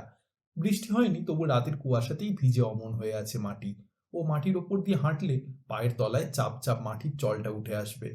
ঈশান রূপলি পাতের মতো ভেড়ির মাটির দিকে তাকিয়ে এক মুহূর্ত কি ভাবলো। তারপর কাউকে কিছু না বলেই ছুটতে শুরু করলো ওদিকে। গৌরী ভালো আছে তো? মুখগুলি থমথমে হয়ে ওঠে। আবার নতুন করে সবাই ভাবনায় পড়ে। ভাসানকে তুলে নিয়ে যাওয়ার পর বেশ কিছুদিন বাঘের সাড়া শব্দ পাওয়া যায়নি। সারাক্ষণ বাঘের ভয় থাকলেও ব্যাপারটা ক্রমশ সহজ হয়ে এসেছিল। আতঙ্ক কিছুটা কমে এসেছিল। কিন্তু সবাই জানতো মানুষের স্বাদ পাওয়া বাঘ কোনো না কোনো সময় আবার আসবেই। আবার কাউকে না কাউকে তুলে নিয়ে যাওয়াও অসম্ভব নয়। গতকাল রাতে বাঘ যদি এই উঠান অবধি এসে থাকে তাহলে বুঝতে হবে বাঘ আবার তৎপর হয়ে উঠেছে। এই অবস্থায় একটাই মাত্র উপায় আছে, তা হচ্ছে বাঘটাকে খতম করা। রজনী হাঁকডাক করে সবাইকে জড়ো করলো। প্রস্তাব দিল, এখানেই যখন থাকতে হবে, জঙ্গলের সঙ্গে লড়াই করতে হবে, তখন আর মিনমিন করলে চলবে না। বাঘ শিকারে যদি কারো অভিজ্ঞতা থাকে তার উচিত সামনে এগিয়ে আসা। এ ওর মুখের দিকে তাকায়। বাঘের মুখে পড়ে গিয়ে প্রাণে বেঁচে আসা এক জিনিস, আর বাঘ শিকার করা আর এক জিনিস। ঠিক শিকারী বলতে যাকে বোঝায় এমন কেউ এখানে আছে তা মনে হলো না। মুখগুলো কোমরে চোট নিয়ে খুঁড়িয়ে খুঁড়িয়ে ঘর থেকে দাওয়ায় এসে খুঁটি ধরে বসে পড়ল। রজনীর কথায় সমর্থন জানায়। বড় মিয়ার সঙ্গে রপা চলে না গো। কেউ যদি বাঘ শিকারের সাহস রাখো তো বলো। জগন্নাথ বলল, জঙ্গলে কাজ করতে এসেছি, অথচ দু একজন শিকারী আনার কথা কেউ ভাবলাম না। এখন ছাগল দিয়ে লাঙল চাষ করা। মুকুল বলল, যা হয়নি হয়নি, এখন কি করা যায় সেটা ভাবো। রসিকলাল বলল, রাতে পাহারা দেওয়ার ব্যবস্থা করো, আমরা না হয় পালা করে করে এবার থেকে রাত জাগবো। প্রস্তাবটা খারাপ না, কিন্তু বাঘ শিকার করতে হলে আর একটু অন্যরকম ভাবে ভাবা দরকার। রজনী বলল, জঙ্গলের মধ্যে মাচা বানিয়ে সেখানে বসে পাহারা দিলে কিন্তু ফল পাওয়া যেতে পারে, কি বলিস? রসিক বলল, বন্দুক নিয়ে জাগতে হবে, সবাই বন্দুক চালাতে জানে না, যারা জানি তেমন কাউকে থাকতে হবে। জগন্নাথ বলল, তোমরা মাচায় বসে থাকবে আর বারে মিয়া তোমাদের গুলি খাওয়ার জন্য ওখানে আসবে, তাই না? বোঝা গেল জগন্নাথ এই ঝামেলায় যেতে চাইছে না। আসতেও তো পারে। মকবুল বলল, তুমি ব্যবস্থা করো দেখি রজনী ভাই, আমার কোমর ভালো থাকলে আমি রোজই মাচায় গিয়ে বসতাম। এমন সময় সুখদেবকে দেখা গেল গায়ে শুকনো খড়ি মাটির মতো চকচক করছে নুন, মাথা ভর্তি ঝাঁকড়া পাখির বাসার মতো চুল। এখানে এসে অবধি কোনোদিনও জলে গা ডুবিয়েছে কিনা সন্দেহ। সুখদেবের মুখ দেখে মনে হলো না ও ভয় পেয়েছে। ভয়ের কি, রাখে কৃষ্ণ মারে কে। সুখদেব সহজ ভঙ্গিতেই বলল, একবার একটা গান শুনেছিলাম, আমরা আছি পোলা পান, গাজী আছে নিখাওয়ান। ধুৎ, তুই থামবি, ধমক লাগালো রজনী। কাজের কথা যা হচ্ছিল তাই হোক। সুখদেব এত সহজে থামার পাত্র নয়। রজনীর ধমক খেয়ে আরো ওর উৎসাহ বেড়ে গেল। বাঁচতে যদি চাও তাহলে আমার সঙ্গে গান গাও রজনী ভাই, আমরা আছি পোলা পান, গাজী আছে নিখাওয়ান। মকবুল বলল, ওর কথায় কান না দিয়ে তুমি রজনী ভাই জঙ্গলের মধ্যে দু চার জায়গায় মাচা বানাবার বন্দোবস্ত করো দেখি, ও শালার ফুর্তি একদিন বেরোবে। এমন সময় দীননাথের গলা পাওয়া গেল। শিকার করতে হলে টোপ দরকার, কেবল মাচায় বসে থাকলেই হবে না, কাছাকাছি যদি একটা টোপ রাখা যায় সেই টোপের লোভে বাঘ আসবে, আর তখন তাকে। বুদ্ধিটা খারাপ নয়, কিন্তু কি টোপ? বাঘের টোপ আর কি হতে পারে, একটা জন্তু জানোয়ার হলেই ভালো হয়। রজনীর চোখে চট করে ভেসে উঠল ঈশানের আনা হরিণটা। ওটাকেই চমৎকার টোপ বানানো যেতে পারে, কিন্তু কথাটা এখনই জানাজানি হওয়ায় বিপদ আছে। রজনী বলল, ঠিক আছে, টোপ একটা জোগাড় করে নেওয়া যাবে, সে দায়িত্ব আমার। এখন কোথায় মাচা বানাতে হবে সেটা ভাব। জঙ্গলে না ঢুকলে বুঝবো কি করে কোথায় মাচা হবে? চলো না বেলাবেলি কাজটা সেরে নি। জগন্নাথ বলল, মাচা বানানো 2 মিনিটের কাজ, কিন্তু তুমি কোথা থেকে টোপ জোগাড় করবে শুনি? রজনী বলল, জোগাড় করতে হবে না, কাছেই আছে। কাছেই আছে? কথাটা আরো রহস্যময়। ভেঙে বলো না, অত গোপন গোপন ভাব করলে কি চলে বাবু? রজনী জগন্নাথের দিকে তাকালো, তারপর দাওয়ায় বাঁধা হরিণটার দিকে আঙুল তুলে দেখিয়ে দিল, ওটা চমৎকার টোপ হতে পারবে। হাহ, তার আগে দুটো একটা মাথা নেবে যাবে। ঈশান ওটাকে পুষবে বলে নিয়ে এসেছে। রজনী বলল, ঈশানের সঙ্গে আমি কথা বলবো, কোথায় ও? ঈশান ভোর হওয়ার সঙ্গে সঙ্গেই ছুটে গেছে নদীর দিকে, আজ সারাদিন ওকে পেলে তো। রজনী বলল, ওকে এবার আমি বিদেয় করব, ছোট কর্তার কাছে আজই আমি খবর পাঠাবো। সেবার ওর জন্যই আমরা মরতে বসেছিলাম, এবারেও মরবো। মকবুল ঈশানের প্রসঙ্গে আলোচনা বাড়াতে চায় না, বলল, আকাশটা যেন কেমন থমথমে হয়ে আসছে, বৃষ্টিও নামতে পারে, তোমরা কাজটা আগে ভাগেই সেরে ফেলো রজনী ভাই। আবার সুখদেবের গলা পাওয়া গেল, আমরা আছি পোলাপান, গাজী আছে নিখাওয়ান। সুখদেবের এক হাতে একটা কুড়াল, জঙ্গল কাটার জন্য তৈরি হয়ে বেরিয়েছে ও। যাত্রা দলের পরশুরামের মতো ভঙ্গি করে সুখদেব এগিয়ে এলো। চলো, কোথায় মাচা বানাতে হবে চলো দেখি। মকবুল বলল, যাও না হে, তোমরা দাঁড়িয়ে কেন, দা কুড়োল নিয়ে বেরিয়ে পড়ো। রজনী ততক্ষণে তার বন্দুক নিয়ে বেরিয়ে এসেছে। চল চল, আর দেরি নয়, ফিরে এসে কথা বলবো, চল। জোনাতিরি শেখ লোক তৈরি হয়ে গেল, হাতে হাতে দা কুড়াল তৈরি। হৈ হৈ শব্দ করে সবাই বনের দিকে ছুটল।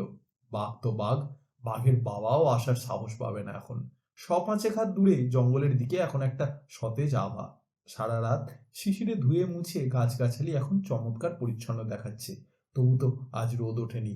রোদ উঠলে মনে হতো গাছগুলোতে যেন রঙের বালতিতে চুবিয়ে চুবিয়ে আবার বসিয়ে দেওয়া হয়েছে। টলটলে ওই কাঁচা রঙের ফোঁটা টুকটুক করে বৃষ্টির ফোঁটার মতো গড়িয়ে পড়তো নিচে।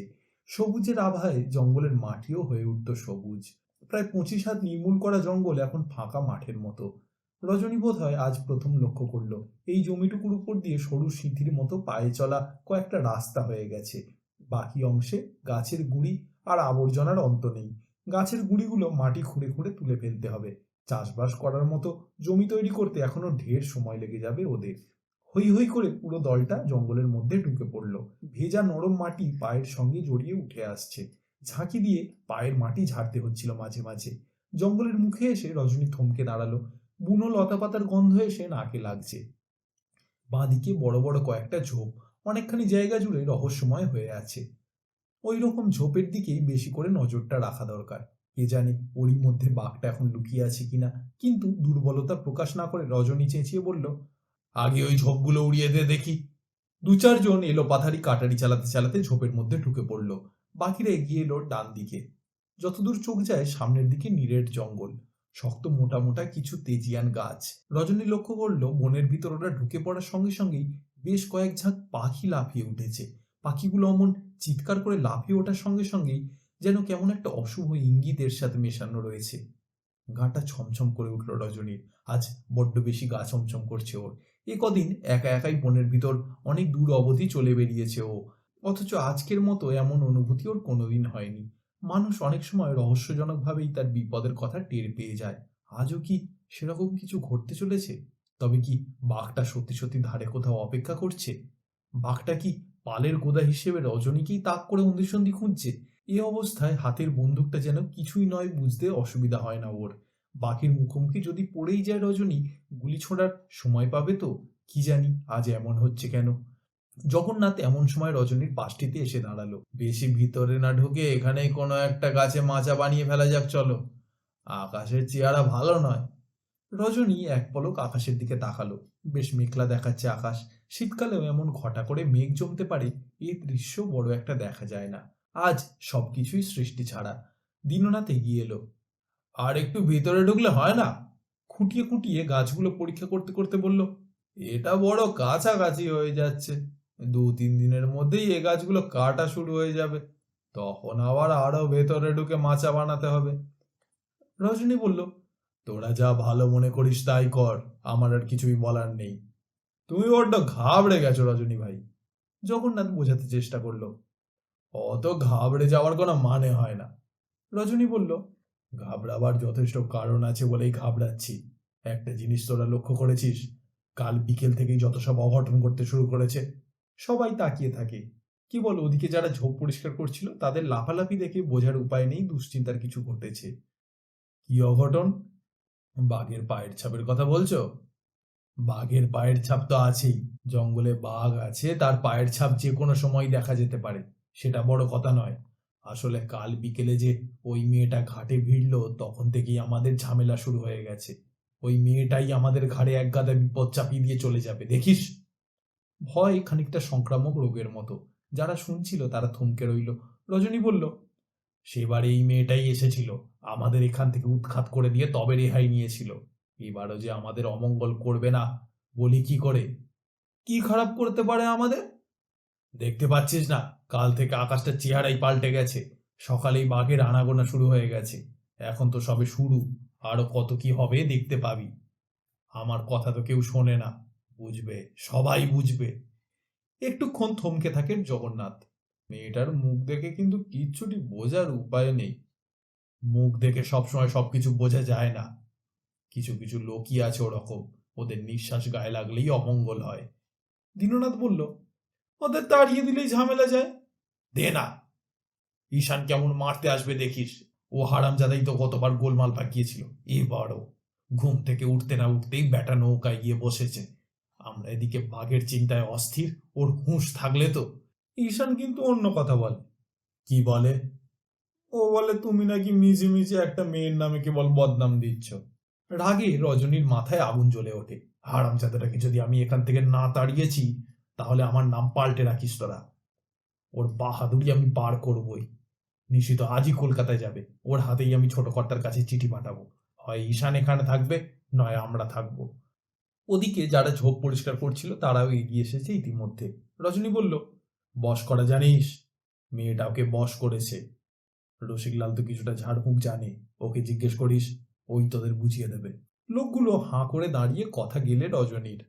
রজনী অবস্থা বুঝে বলল, ঠিক আছে চল, কোন গাছে মাছ বানাবি দেখি। আর সময় নষ্ট করে লাভ নেই। রজনী দলনেতার মতো জঙ্গলের মধ্যে আরো গভীরে যাওয়ার জন্য এগোতে শুরু করলো। জগন্নাথ আর দীননাথ ওর পাশে পাশে এগোয়। শুলো কাটা বাঁচিয়ে পা ফেলে ওরা। বেশ খানিকটা এগিয়ে আবার থমকে দাঁড়ায়। কি হলো? রজনী বলল, এখানেই একটা গাছ বেছে নে, আর ভেতরে ঢুকে লাভ নেই। চারপাশেই ঘন জঙ্গল, বুনো গাছগাছালির গন্ধে শ্বাস প্রশ্বাস কেমন ভারী হয়ে আসে। রোদ ওঠেনি বলে স্যাঁতস্যাঁতে অন্ধকার ভাবটা গায়ে গায়ে যেন জড়িয়ে থাকে। জগন্নাথ বলল, ওই বড় গাছটা দেখছো রজনী ভাই, ওটাতেই উঠি তাহলে। গোটা ৫-৭ গাছের মধ্যে একটাকে ধরে তরতর করে উঠে যেতে শুরু করলো জগন্নাথ। ঝুরঝুর করে ভেজা পাতা থেকে একরাশ জলের ফোঁটা গড়িয়ে পড়ে। কাঠের পাটাতে রামদা ধার দেওয়ার মতো ঘ্যাসর ঘ্যাসর শব্দ ওঠে। দীননাথ কোমরে কাটারি গুঁজে কাঁধে দড়ি ফেলে উঠবার জন্য তৈরি হয়। রজনী সাবধান করে, দেখিস বাবু, গাছ কিন্তু ভেজা, সাবধানে উঠিস। হাতের বন্দুকটাকে লাঠির মতো তুলে ধরে ওপরের দিকে তাকায় রজনী। জগন্নাথ তত্তর করে অনেক উপরে উঠে এলো।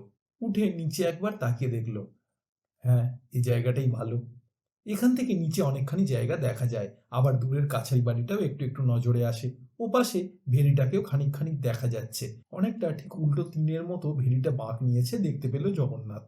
আরো খানিকটা উপরে ওঠা যায়, কিন্তু তাতে রাতের অন্ধকারে নিচে কতটা পরিষ্কার দেখা যাবে কে জানে। এ জায়গাটাই ওর পছন্দ হলো। দীননাথ ততক্ষণে ওর কাছটিতে উঠে এসেছে। দীননাথের হাত থেকে কাটারিটা তুলে নিয়ে বেশ কয়েকটা ডাল ছেঁটে ফেললো জগন্নাথ। দড়িগাছি দীননাথের কাঁধ থেকে তুলে নিয়ে ও শক্ত করে গাছের ডালে বাঁধতে শুরু করলো। দীননাথের দিকে তাকালো, ওপাশটা পরিষ্কার কর দিনু, এখানেই ২-৩ জন লোক আরাম করে বসে বসে রাত কাটাতে পারবে, কি বলিস? দীননাথ মাথা নাড়ল, হ্যাঁ, এখানেই ভালো। জগন্নাথ বলল, ওই কোণের দিকে হরিণটাকে টোপ করে বেঁধে রাখা যাবে, কি বলিস? যেদিকে আঙুল তুলে দেখালো জগন্নাথ সেদিকে অনেক দূর অবধি ছড়ানো গোলপাতার জঙ্গল। মাকড়সার জালের মতো ধোঁয়াটে দেখাচ্ছে জায়গাটা। রজনী নিচ থেকে চেঁচিয়ে বলল, আর একটু ওপরে উঠবি না? বড্ড নিচে হয়ে গেল না? জগন্নাথ দড়ি বাঁধা থামিয়ে বলল, নিচে কোথায় গো রজনী ভাই, এখানটাতেই ভালো হবে। ভালো তো ভালো। রজনী আর কথা বাড়ালো না। শক্ত করে বাঁধিস কিন্তু, শেষ পর্যন্ত যেন ভেঙে না পড়ে কেউ। দীননাথ গাছের ডাল কাটার জন্য নিচে হাঁকডাক শুরু করে দেয়। মাচা বানাতে বেশ কিছু লাঠির দরকার। নিচে যারা দাঁড়িয়ে আছে তারা হৈ হৈ করে গাছ উপড়ে ছেটে কেটে লাঠি বানাতে শুরু করলো। রজনীর কোমর ধরে এসেছিল, একটু বসে জিরিয়ে নিতে পারলে হতো, কিন্তু বসবে কোথায়? চারপাশে জবজবে কাদা, ভেজা পা দুটোয় কাদা জেবড়ে এমনিতেই ভারী হয়ে উঠেছে। গাছের গায়ে ঘষে কাদা ছাড়িয়েও স্বস্তি নেই। একটা গাছের গায়ে হেলান দিয়েও দাঁড়িয়ে থাকলো। মনে হলো বাতাস যেন ক্ষণিকের জন্য থমকে দাঁড়িয়েছে। কিছু একটা ঘটনা যেন ঘটতে চলেছে, এমন স্তব্ধতা চারপাশে। জঙ্গলের পাখিগুলো গেল কোথায়? আকাশের দিকে তাকিয়ে ও চমকে উঠল। ঘন কালো চেহারা ধরেছে আকাশে, তারই গায়ে ক্ষুদ্র ক্ষুদ্র বিন্দুর মতো পাখি উঠছে। রজনী তাড়া লাগালো, তাড়াতাড়ি হাত চালা না বাবু, মেলায় কাজ পড়ে আছে। ৩-৪ জন গাছে উঠে পড়েছিল। রজনী দেখল লোকগুলোর চাবুকের মতো শরীর, যেভাবে সরু সরু গাছের ডালে ঘোরাফেরা করছে তাকালেই ভয় হয়, নিচে পড়ে গেলে শুলে বিঁধে যাবে। আবার তাড়া লাগালো রজনী, সাবধানে রে, বেশি বাহাদুরি করা ভালো নয়। গড়ান গাছের শক্ত শক্ত ডাল বেঁধে বেঁধে চমৎকার একটা মাচাই প্রায় বানিয়ে তুলেছে জগন্নাথ। কিন্তু এমন সময় সমস্ত বনভূমি যেন দৈত্যের মতো হঠাৎ মাথা ঝাঁকি দিয়ে উঠল। ঘটনাটা যে কি বুঝতে অনেকক্ষণ সময় লেগে গেল ওদের।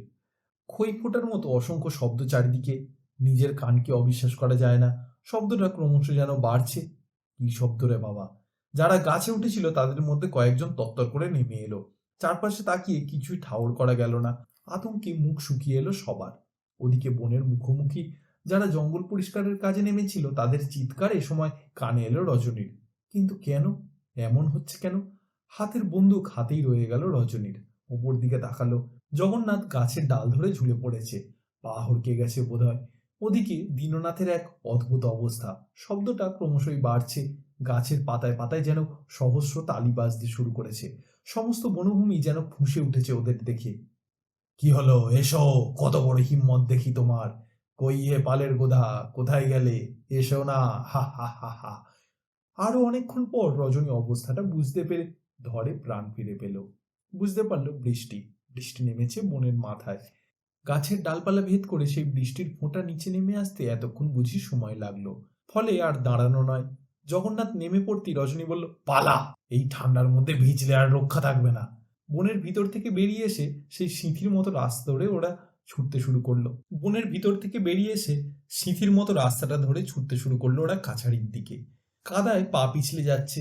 পুরোপুরি কাদা থাকলে বোধহয় এত কষ্ট হতো না, কিন্তু এই বৃষ্টিতে উপরের স্তরটাই কেবল পিছল, পা পিছলে যাচ্ছে। হাহা রবে বনভূমি অট্টহাসি করে লাফিয়ে উঠছে। হা হা হি হি হো হো। পিছনে তাকানো সম্ভব ছিল না। বড় বড় বৃষ্টির ফোঁটায় ভিজে একসা হয়ে গেল রজনী। বৃষ্টির কণা যেন ছুঁচের মতো ওর গায়ে পিঠে বিঁধে যাচ্ছে। হাতের বন্দুকটা কাঁধে তুলে নিল। ছুটে চলা অসম্ভব। ভিজতে ভিজতেই এগোতে শুরু করলো ও। আর কাছারি বাড়ির উঠানে এসে বিস্ময় ওর চরমে উঠল। কে কে ও? থমকে দাঁড়ালো রজনী। গৌরী কাছারি বাড়ির বারান্দায় এসে টুলের উপরে একা একা বসে আছে। খানিকটা তফাতে খুঁটিতে সেই হরিণ।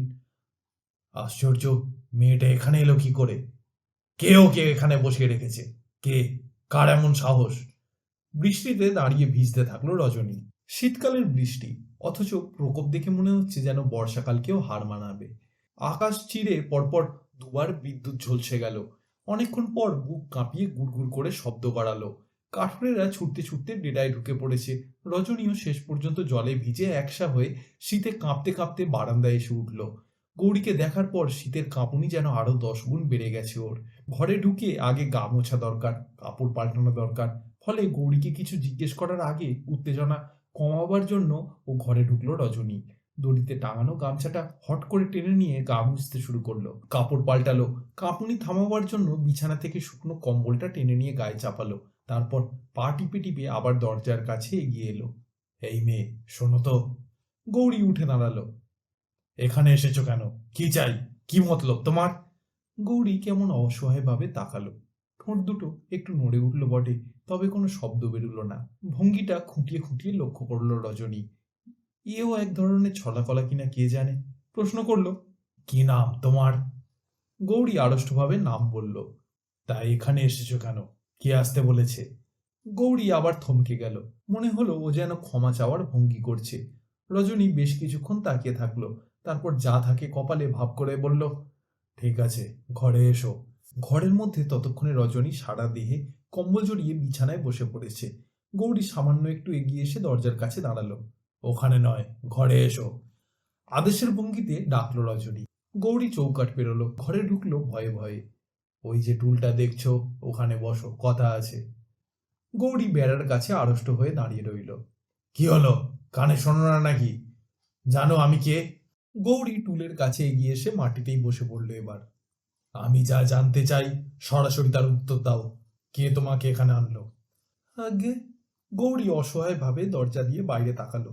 আর রজনী এ সময় লক্ষ্য করলো মেয়েটার মুখের দয়ার দাগগুলো এখনো একদম মুছে যায়নি। কথা বোঝো না? রজনী ধমকে উঠল। আগে, ঈশান দাই আমাকে বসিয়ে রেখে গেল। কোথায় ঈশান? কোথায় ও? আগে বৃষ্টি এলো তাই। চোখ দুটো ছলছল করে উঠল গৌরীর। নৌকার ছইটা ভালো নয়, জলে সব ভিজে যাবে তাই। আমি ওসব কথা শুনতে চাই না। এত রাজ্যি থাকতে আমাদের এখানে নৌকা এনে রাখলে কেন? কি উদ্দেশ্য তোমাদের? আগে, এখানে আসবো বলে আসিনি, দেশে ফিরে যাব বলেই বেরিয়েছিলাম। পথে পড়ে গেল তাই। গৌরী বোঝাবার চেষ্টা করলো। পথে পড়ে গেলেই থামতে হবে? গতবার অসুখ নিয়ে এসে আমাদের এখানে সর্বনাশ করে গেছো, মনে নেই? গৌরী অসহায় ভাবে আবার দরজার দিকে তাকালো, উঠে দাঁড়ালো। আমি চলে যাই। চলে যাই মানে? আমার কথার জবাব চাই আগে। আজ ওই শালা ঈশান এলে আমি একটা হেস্ত নেস্ত করব। গৌরী আরো গুটিয়ে গেল। বিশ্বাস করুন, বৃষ্টি হচ্ছে বলেই নৌকো থেকে মাটিতে নেমেছি, নইলে আমরা চলে যেতাম। লক্ষণদা এখানে এক মুহূর্তও থাকতে চাইছিল না, আমি ওকে জোর করে নৌকা ছাড়তে দিইনি। লক্ষণ তোমার কিরকম দাদা? এ সময় আবার একটা বাজ পড়ার শব্দ হলো। বৃষ্টি আরো মুষলধারে নেমে বসলো। বাজের শব্দে গৌরীও চমকে উঠেছিল। সারা গায়ে আঁচলটা আরো ভালো করে টেনে জড়িয়ে নিল। কি রকম দাদা লক্ষণ? গৌরী বলল, পাদ্রিপাড়ার আশ্রমে আমাদের হাতের কাজ শেখাতো। বাহ, চমৎকার। দাদাটি বেশ ভালোই জোগাড় করেছো দেখছি। মালা বদল করে নিয়েছো? না তোমাদের খ্রিস্টানদের মালা বদল করার দরকার হয় না? গৌরী বলল, লক্ষণদা আমাকে বোনের মতো ভালোবাসে। নৌকায় সারা রাত তোমরা বুঝি দুজনে সেই ভালোবাসাবাসিই করো? লজ্জা হয় না? এত বড় মেয়ে হয়ে কুকাজ করে বেড়াও। দেশে তোমার কি আছে? গৌরীর শ্বাসকষ্ট হচ্ছিল। এখনই পালিয়ে যেতে পারলে বাঁচেও, কিন্তু দেহ যেন অবশ হয়ে আছে। কি হলো, জবাব দেবে না? গৌরী বলল, মা আছে। বাবা? নেই, মারা গেছে। বুঝেছি। তা মাকে ছেড়ে ওই পাদ্রি পাড়ায় গেলে কি করে? গৌরী যেন দারোগার সামনে দাঁড়িয়ে জবানবন্দি দিচ্ছে। ওর ফাঁসি হতে পারে। হঠাৎই আবার আড়ষ্ট হয়ে পড়ল গৌরী। দরজার বাইরে বেশ কয়েকজন লোক হাঁ করে তাকিয়ে আছে ওর দিকে। কি বিপদেই ওকে বসিয়ে রেখে গেছি ঈশানদা। এর চেয়ে নৌকায় বসে ভেজাও ভালো ছিল। কি হলো, পাদ্রিপাড়ায় গেলে কি করে? রজনীর গলা খড়খড়ে শোনালো। গৌরী কেঁদে ফেলল, মুখে আঁচল চাপা দিল, বলল, সবই আমার কপাল। রজনী আবার ধমকে উঠল, এই, কান্নাকাটি চলবে না এখানে, কোনো রকম ন্যাকামি চলবে না। ভেবেছ আজে বাজে কথা বলে আমাদের চোখে ধুলো দিয়ে যাবে? তা আমি হতে দেব না। এমন সময় দরজার বাইরের লোকগুলির দিকে রজনীর চোখ পড়ল। রজনী তাড়া লাগালো, এই, তোরা এখানে কেন? কিন্তু লোকগুলোর কোনো ভ্রুক্ষেপ নেই। যে মেয়েকে নিয়ে এত কানাঘুষো তাকেই এখন চোখের সামনে দেখা যাচ্ছে। এই উৎসাহ কি দমাতে পারে কেউ? রজনীর কথায় কেউ গ্রাহ্য করল না। রজনী দরজার বাইরে এগিয়ে এলো। বলি, জলে ভেজা কাপড়গুলো তো গায়ে শুকুচ্ছে, অসুখে পড়বি সব, টেরায় যা। মরতে তো এসেছি গো। কে একজন দাঁত বার করে হি হি করে হেসে উঠল। মরবার আগে একটু দেখে নিচ্ছি আর কি। আর কে একজন রসিকতা করলো, দেখার কি আছে, যা ভাগ, পালা এখান থেকে। মেয়েটা কাঁদছে রে। যে বলল সে এক হাতে ভেজা কাপড় নিকড়ে নিচ্ছিল। আরেকজন সঙ্গে সঙ্গে বলে উঠল, মেয়েরা কাঁদলে বড় মিষ্টি লাগে গো, তাই না? আর ঠিক এই সময় রজনী দেখতে পেল দূরে ভেড়ির ওপর দুটো মানুষ। ঈশানকেও চিনতে পারলো। ঈশান চিৎকার করে কি যেন বলছে। রজনী বারান্দায় বেরিয়ে এলো।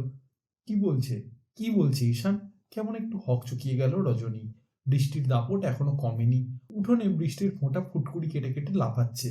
ছাতার যে প্রয়োজন হবে এ কথা ওরা আগে ভেবে দেখেনি। ফলে এতগুলো লোকের মধ্যে একটাও ছাতা নেই। রজনী দেখলো ঈশানরা ভেড়িতে দাঁড়িয়ে উত্তেজিতভাবে কি যেন বোঝাতে চাইছে। নির্ঘাত কিছু একটা ঘটেছে। কি ঘটতে পারে কিছুই মাথায় এলো না রজনীর। এই, কি বলছে শোন তো, শুনতে পাচ্ছিস? কেউ কিছু বুঝতে পারলো বলে মনে হলো না। ঈশান চিৎকার করছে ঠিকই, কিন্তু একটা কথা ওর কানে আসছে না। জানা বাপু, একটু শুনে আয় না। জনা তিনেক লোক বৃষ্টির মধ্যেই নেমে পড়ল। যা বাবা, একটু ছুটে যা। রজনী কাঠুরেদের ঘরের দিকে তাকালো। কাউকেই চোখে পড়ল না। সুখদেব, রসিক, জগন্নাথ, চৈতন্য, নিশি কাউকেই দেখলো না। সব এখন ঘরে ঢুকে বোধহয় কম্বল চাপিয়েছে গায়ে। নিশি আর চৈতন্যর আজ কলকাতায় যাওয়ার কথা। দুপুরের পরই ওরা নৌকা ছাড়বে। ওরা এখনই নৌকায় গিয়ে উঠে বসেছে কিনা কে জানে। গৌরীও দরজা অবধি এগিয়ে এসেছিল। রজনী দরজা আগলে দাঁড়িয়ে আছে দেখে বেরুতে পারছিল না। বলল, সরুন, আমি চলে যাই। রজনী ঘুরে দাঁড়ালো। যাই মানে? ঈশান না এলে তোমাকে ছাড়া যাবে না।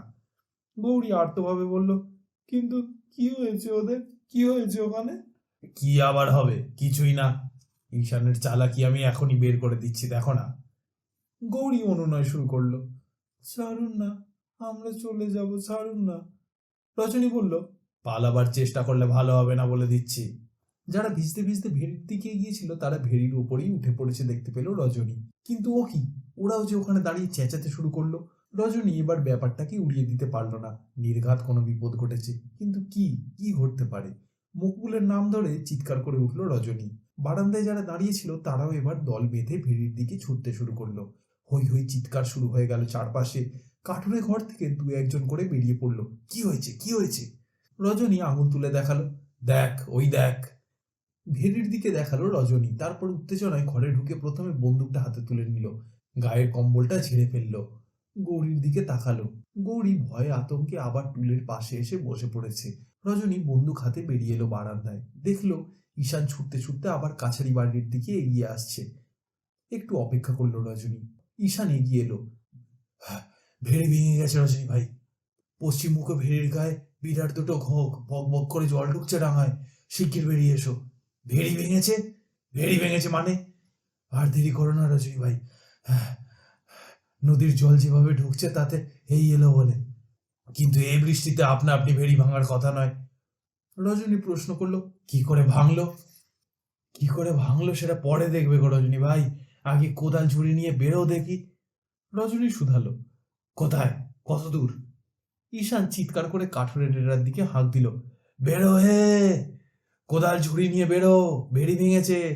পরে রজনীর দিকে তাকিয়ে বলল, ওই ওই বনের মুখটাতে বিরাট বড় একটা ঘোগ হয়ে গেছে, এক মানুষ চওড়া, সুরঙ্গের মতো। ঠিক আছে, তোরা যা, আমি আসছি। রজনী আবার ঘরে ঢুকলো। গৌরীর দিকে তাকালো, আমরা যতক্ষণ না ফিরছি এখান থেকে যেন নড়া না হয়। ঈশানও ঘরের দরজায় উঁকি দিল। হ্যাঁ, বসে থাকো, আমি এসে তোমাকে নিয়ে যাব। রজনী আবার ভেজা কাপড় গায়ে জড়াতে জড়াতে বলল, চল চল, আর দেরি করিস না। তোরা সব এক একটা ঝামেলা বাঁধাবি আর সামলাতে হবে আমাকে, চল। রজনী এমন ভঙ্গি করলো যেন ও হেলা ফেলার মানুষ নয়। এখানকার সর্বময় কর্তা বলতে রজনী ছাড়া আর কেউ নেই। রজনী ইচ্ছে করলে ঈশানকেও এখান থেকে গলা ধাক্কা দিয়ে বার করে দিতে পারে। ওরা ঘর থেকে বেরিয়ে পড়ল। ভেড়িগুলোর দিকে আগেই নজরে রাখা উচিত ছিল ওদের। ওইগুলোই বাঁচিয়ে রেখেছে দ্বীপটাকে। সপ্তাহে সপ্তাহে একবার করে ভেড়িগুলো ঘুরে দেখা উচিত ছিল। কতকাল ধরে যে এগুলোর যত্ন আত্তি হচ্ছে না কে বলবে।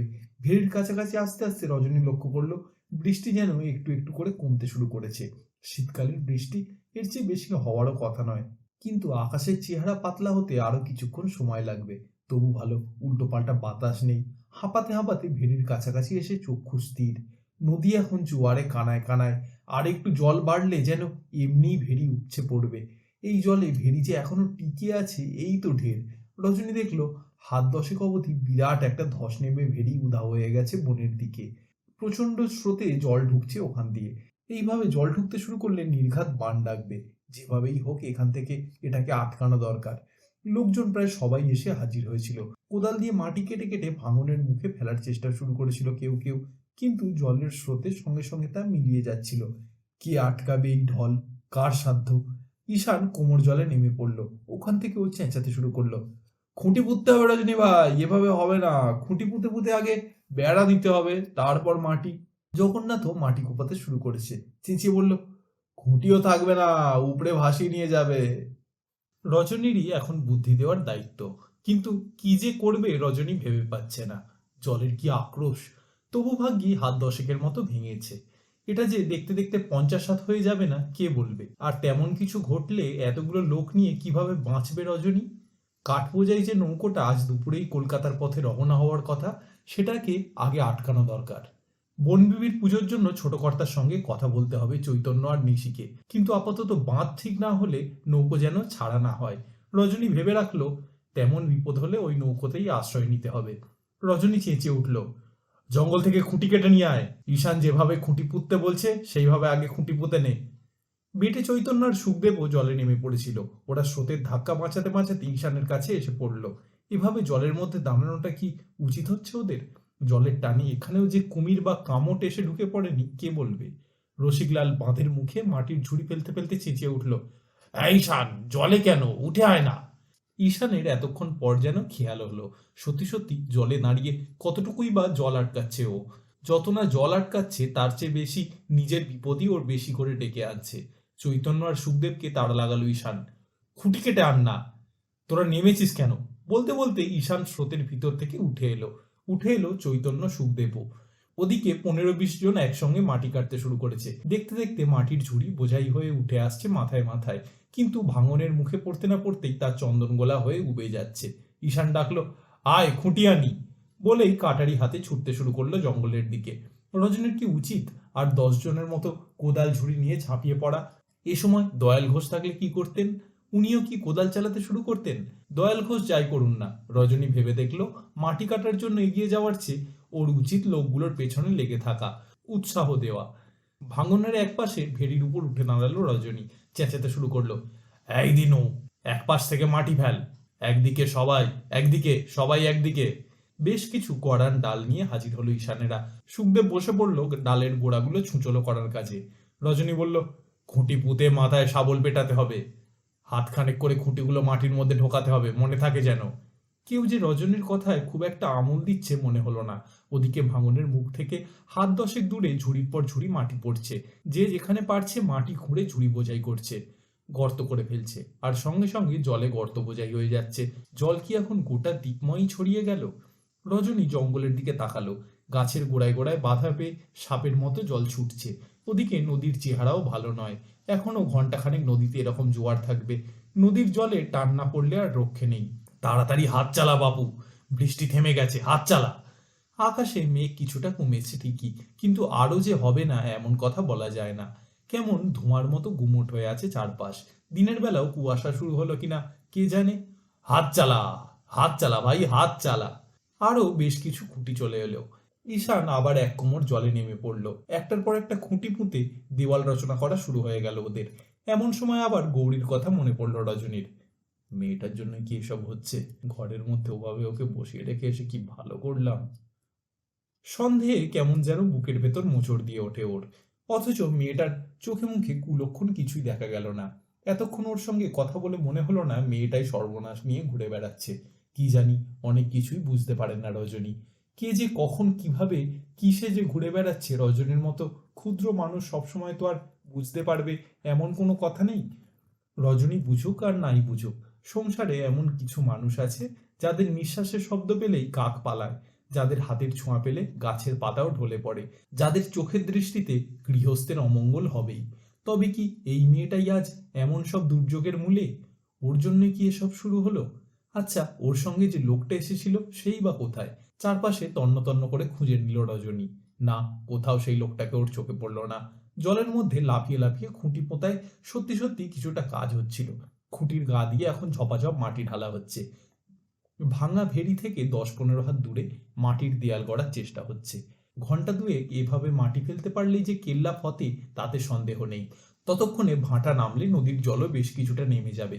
জলের দাপট আপনা আপনি কিছুটা কমে আসবে। ঈশান কোমর জল থেকে উঠে এলো। দেখলে তো, খুঁটি পোতায় কাজটা কত সহজ হচ্ছে রজনী ভাই। রজনী বলল, ভাগ্যের সময় মতো তোর চোখে পড়েছিল, নইলে কি যে হতো। আমরা তো সব বৃষ্টির ভয়ে সবাই ঘরেই ঢুকেছিলাম। জঙ্গলের দিক থেকে আরো খুঁটি আসছে। 2-3 ফেত্তা করে খুঁটি বসিয়ে দিতে পারলে আর দেখতে হবে না। ঈশান তারা লাগালো, ও পাশে লাগা, ওই যে ওদিকে। রজনী ঈশানের কাছে এগিয়ে এলো। বিপদটা তাহলে সত্যি সত্যি কাটবে, কি বলিস? ভাগ্যিস খুঁটি পোতার বুদ্ধিটা তোর মাথায় এসেছিল। ঈশান কথা বাড়ালো না। তোর সব বুদ্ধিই ভালো, কিন্তু মাঝে মাঝে তুই এমন সব নির্বুদ্ধির কাজ করিস। কি করেছি? ঈশান তাকালো। ওই মেয়েটাকে তুই তুলে এনে কাছারি বাড়িতে তুলেছিস? হ্যাঁ, তুলেছি। নৌকায় বসে বসে বীজ তো ওখানে তুলে দিয়েছি, তাতে কি হয়েছে? কি যে হয়েছে তা তো দেখতেই পাচ্ছিস। দেখতে পাচ্ছিস না? কি দেখতে পাচ্ছি? কাজটা ভালো করিসনি ঈশান। সবে এক জায়গায় বাঁধ ভেঙেছে, এবার আরো কত জায়গায় ভাঙবে কে জানে। ঈশান হঠাৎ রুখে দাঁড়ালো। কি বলতে চাও? ওর জন্য ভেঙেছে? রজনী এখনই হেস্তনেস্ত করতে চাইল না, বলল, যাকগে, ওসব কথা পরে হবে। লক্ষণ না কি যেন নাম, ও লোকটা কোথায়? ওকে দেখছি না। ঈশান বলল, নৌকায়। কেন, কি দরকার? না, কিছু না, এমনি শুধলাম।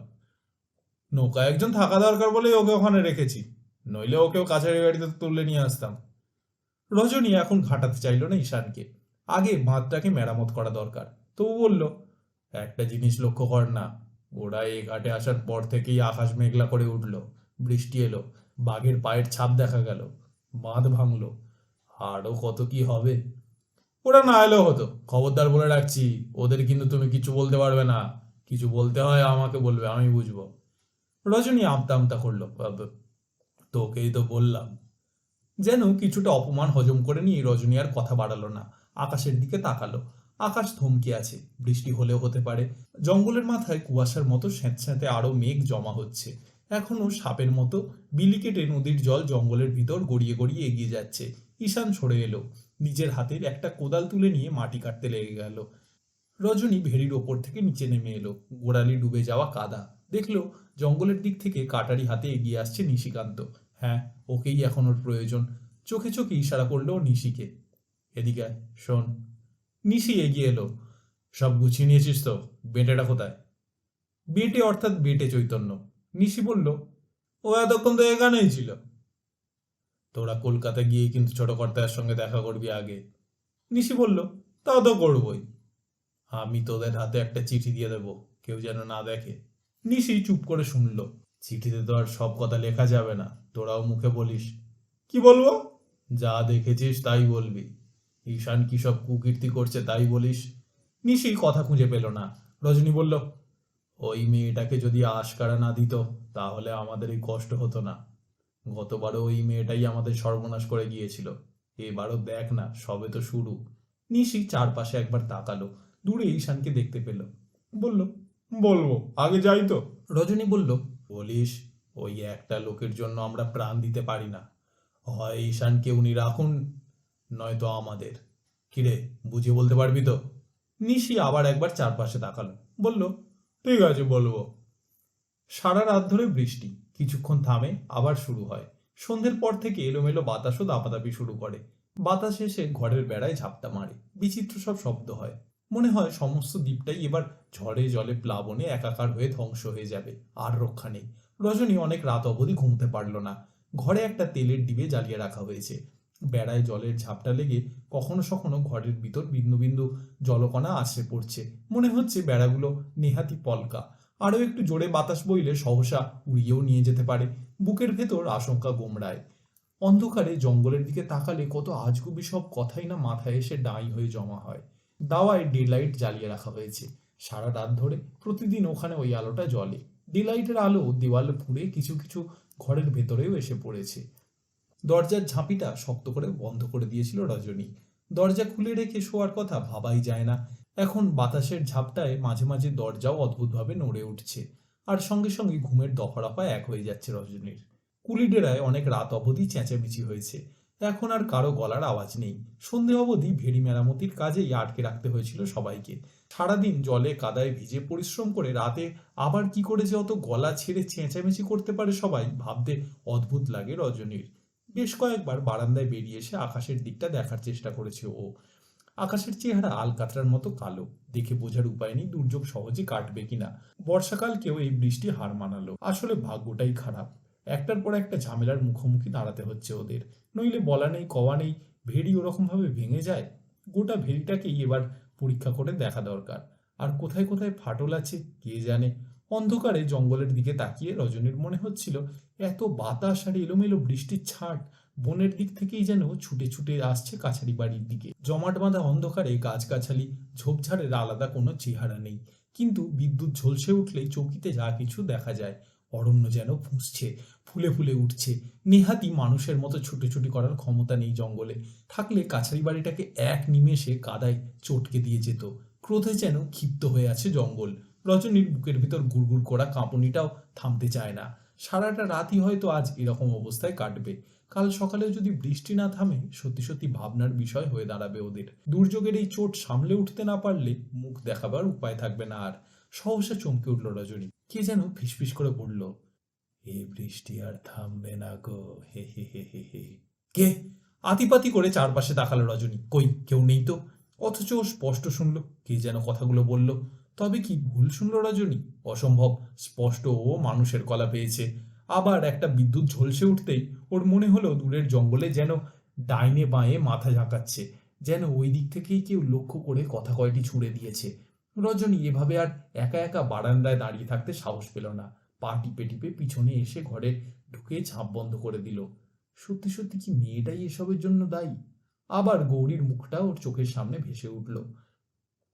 কি কুক্ষণেই যে মেয়েটা এখানে এসে উঠেছে, কি মতলব ওর কে বলবে? অথচ মেয়েটার ব্যাপারে ও কাউকেই কিছু বোঝাতে পারল না। নৌকোর ছই দিয়ে ঝরঝর করে জল পড়ে। জল পড়ে বলে ওকে এখানে কাঠুরেদের একটা ঘর খালি করে রাতে থাকতে দেওয়া হবে? এটা কি কথা?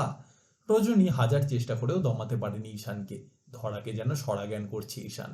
রজনী ইচ্ছা করলে ঈশানের সঙ্গে লাঠালাঠি শুরু করে দিতে পারত, কিন্তু তাতে ঝামেলারও পারত বই কমতো না। তার চেয়ে আর দুটো দিন অপেক্ষা করাই ভালো। নিশি আর চৈতন্য কলকাতা রওনা হয়ে গেছে। ওরা ছোট কর্তাকে বলে কি খবর নিয়ে আসে তারই অপেক্ষাতে ওর থাকা উচিত। সবকিছুই তাই হজম করে নিচ্ছিল রজনী। ঘুম আসছিল না। বিছানায় কম্বল জড়িয়ে পড়েছিল রজনী। থেকে থেকে কেবল বৃষ্টির শব্দ, বাতাসের শব্দ। কেউ যেন করুণ কণ্ঠে মাঝে মাঝে আর্তনাদ করে উঠছে। জঙ্গল এখন উদ্দাম নৃত্য করতে করতে ওর ঘরের চারপাশে এসে যেন ভিড় জমিয়েছে। ফিসফিস করে কথা বলছে বাইরে। ওরা কারা? অশরীরী প্রেতাত্মারাই কি ভিড় করে আসছে ঘরের বাইরে? কে জানে। ধুত, কি সব অলক্ষণে ভাবনা এসে ঘিরে ধরছে ওকে। রজনী উঠে এক গ্লাস জল খেলো। আর এমন সময় সকল ইন্দ্রিয় ওর বেহালা তারের মতো টান টান হয়ে উঠল। ভুল নয়, যেন কেউ সত্যি সত্যি ওর দরজার বাইরে এসে ঠুকঠুক করে শব্দ করছে। চমকে কিছুক্ষণ স্থির হয়ে থাকলো রজনী। কে হতে পারে? নাকি কেউ নয়, সেই আগের মতোই ভুল শুনেছে রজনী। হয়তো বাতাস ছাড়া আর কিছুই এখন বাইরে নেই। মনে পড়ে গেল এক ডাকে কখনো সাড়া দিতে নেই। কেউ যদি ডাকে সাড়া দেবে না রজনী। কিন্তু আবার শব্দ। কেউ যেন চাপা গলায় ডেকে উঠল রজনীকে। কে হতে পারে? কে? রজনীর সারা দেহে এক নিমেষে ঘাম জড়িয়ে এলো। এখন এখন কি করা উচিত? দরজাটা কি খোলা উচিত? এমনও তো হতে পারে ও যা ভাবছে তা নয়, সত্যি সত্যি কেউ এসেছে, বিশেষ প্রয়োজনেই রজনীর কাছে এসেছে। না, কে আসবে এত রাতে? আর এলে অত ফিসফিস করেই বা ডাকবে কেন? এমনও তো হতে পারে দরজা খুললে সত্যি সত্যি অশরীরী কিছু, বাতাস ছাড়া আর কিছু চোখে পড়বে না ওর। আবার শব্দ, কেবল শব্দই না, দরজাটাকে স্পষ্টতই ও নড়তে দেখলো। কেউ যেন দরজা ধাক্কা দিয়ে রজনীর দৃষ্টি আকর্ষণ করতে চাইছে। রজনী আর অপেক্ষা করলো না, নির্ঘাত কেউ এসেছে। দরজার কাছে এগিয়ে এসে দরজা খুলল। কে? লোকটা জলে ভেজা, শীতে কাঁপতে কাঁপতে ঘরে ঢুকে বলল, আমি লক্ষণ। রজনী যেন সত্যি সত্যি ভূত দেখছে। এত রাতে কি হয়েছে? লক্ষণ বলল, কথা আছে, একটু বসবো। রজনী বাইরে ঘোর অন্ধকারের দিকে চোখ বুলিয়ে আবার দরজা ভিজিয়ে দিল। একদম ভিজে গেছো দেখছি, কি হয়েছে? লক্ষণের চোখে অদ্ভুত এক আতঙ্ক জড়ানো। বৃষ্টিতে ভেজার জন্য যে খুব একটা অসুবিধা হয়েছে এমন নয়। আঁচলের খুঁট দিয়ে ও মাথা মুছে নিল। ওর দুশ্চিন্তাটা যেন ঠিক কোথায় ধরতে পারল না রজনী। আমি খুব বিপদে পড়ে গেছি হুজুর, এমন জানলে পাদ্রি পাড়া ছেড়ে বেরোতাম না হুজুর। হুজুর সম্বোধনটা বড় অদ্ভুত লাগলো রজনীর। লোকটাকে খুঁটিয়ে খুঁটিয়ে দেখে নিল। কি কুক্ষণেই যাত্রা শুরু করেছিলাম। রজনী এবার সারা গায়ে কম্বলটাকে ভালো করে জড়াতে জড়াতে বলল, এত রাতে কেন এসেছো সে কথা বলো, কি হয়েছে? লক্ষণ টুলের ওপর বসে পড়ল, তারপর ঝরঝর করে কেঁদে ফেলল। আমাকে রেহাই দিন হুজুর, আমাকে বাঁচান, এমন জানলে আমি কখনো বেরোতাম না। মরো জ্বালা, কি হয়েছে বলবে তো? গৌরীকে আপনারা ছেড়ে দেন হুজুর, আমি নাক এখানে খত দিচ্ছি, আর এখানে এদিকে কখনো এগোবো না, আর কখনো না। গৌরীকে আমরা ধরে রাখিনি, এক্ষুনি ওকে নিয়ে বিদায় হলে আমরাই বাঁচি। ঈশানকে তাহলে বলে দিন, ও কেন আমাদের মধ্যে নাক গলাবে কেন? কেন আপনারা ওকে বারণ করছেন না? ঈশান আমাদের কারোর কথা শোনে না। তোমার যদি সাহস থাকে ওর মাথায় লাঠি মারো, আমরা কেউ কিছু তোমাকে বলতে আসবো না। লক্ষণ কেমন শূন্য চোখে তাকিয়ে থাকলো কিছুক্ষণ। তার মানে একটা অন্যায়কে আপনারা মেনে নেবেন? গৌরীকে আমি সঙ্গে নিয়ে বেরিয়েছি, ওর ভালো মন্দ সবকিছু দেখার দায়িত্ব তো আমারই। তা তো বটেই। তাহলে ওকে আপনারা নৌকো থেকে ভাগিয়ে আনলেন কেন? রজনী বলল, আমরা আনিনি, আমরা ওকে তাড়িয়ে দিতে পারলেই বাঁচি। যে এনেছে তার কাছে যাও, দাঙ্গা করো, মারপিট করো, বলেছি তো আমরা কেউ তোমাকে কিছু বলবো না। লক্ষণ ছটফট করে উঠল, ওর বুকের ভেতর যেন বাতাস আটকে আছে। উত্তেজনায় একবার উঠে দাঁড়ালো, আবার বসে পড়ল। গৌরী ছেলে মানুষ, এখনো ও কিছু বোঝে না, আর সেই সুযোগটাই আপনারা নিতে চাইছেন। রজনী এ সময় কাছে ডাকলো লক্ষণকে। এদিকে এসো। লক্ষণ ধীরে ধীরে এগিয়ে এলো। বলুন। দেখে তো মনে হচ্ছে গায়ে গতরে ক্ষমতা কিছু কম নেই। কান্নাকাটি না করে মেয়েটাকে এখনই তুলে নিয়ে নৌকোয় তুলতে পারবে? নৌকোয় তুলতে পারবে তো বলো। লক্ষণ বলল, আপনারা 10 জনে যদি ঝামেলা না করেন নিশ্চয়ই পারবো। ঝামেলা আমরা কেউই করব না। যদি কেউ করে তা সেই ঈশান, মাথায় একটা কাটারি বসিয়ে দিতে পারবে না? লক্ষণ চুপ করে থাকলো।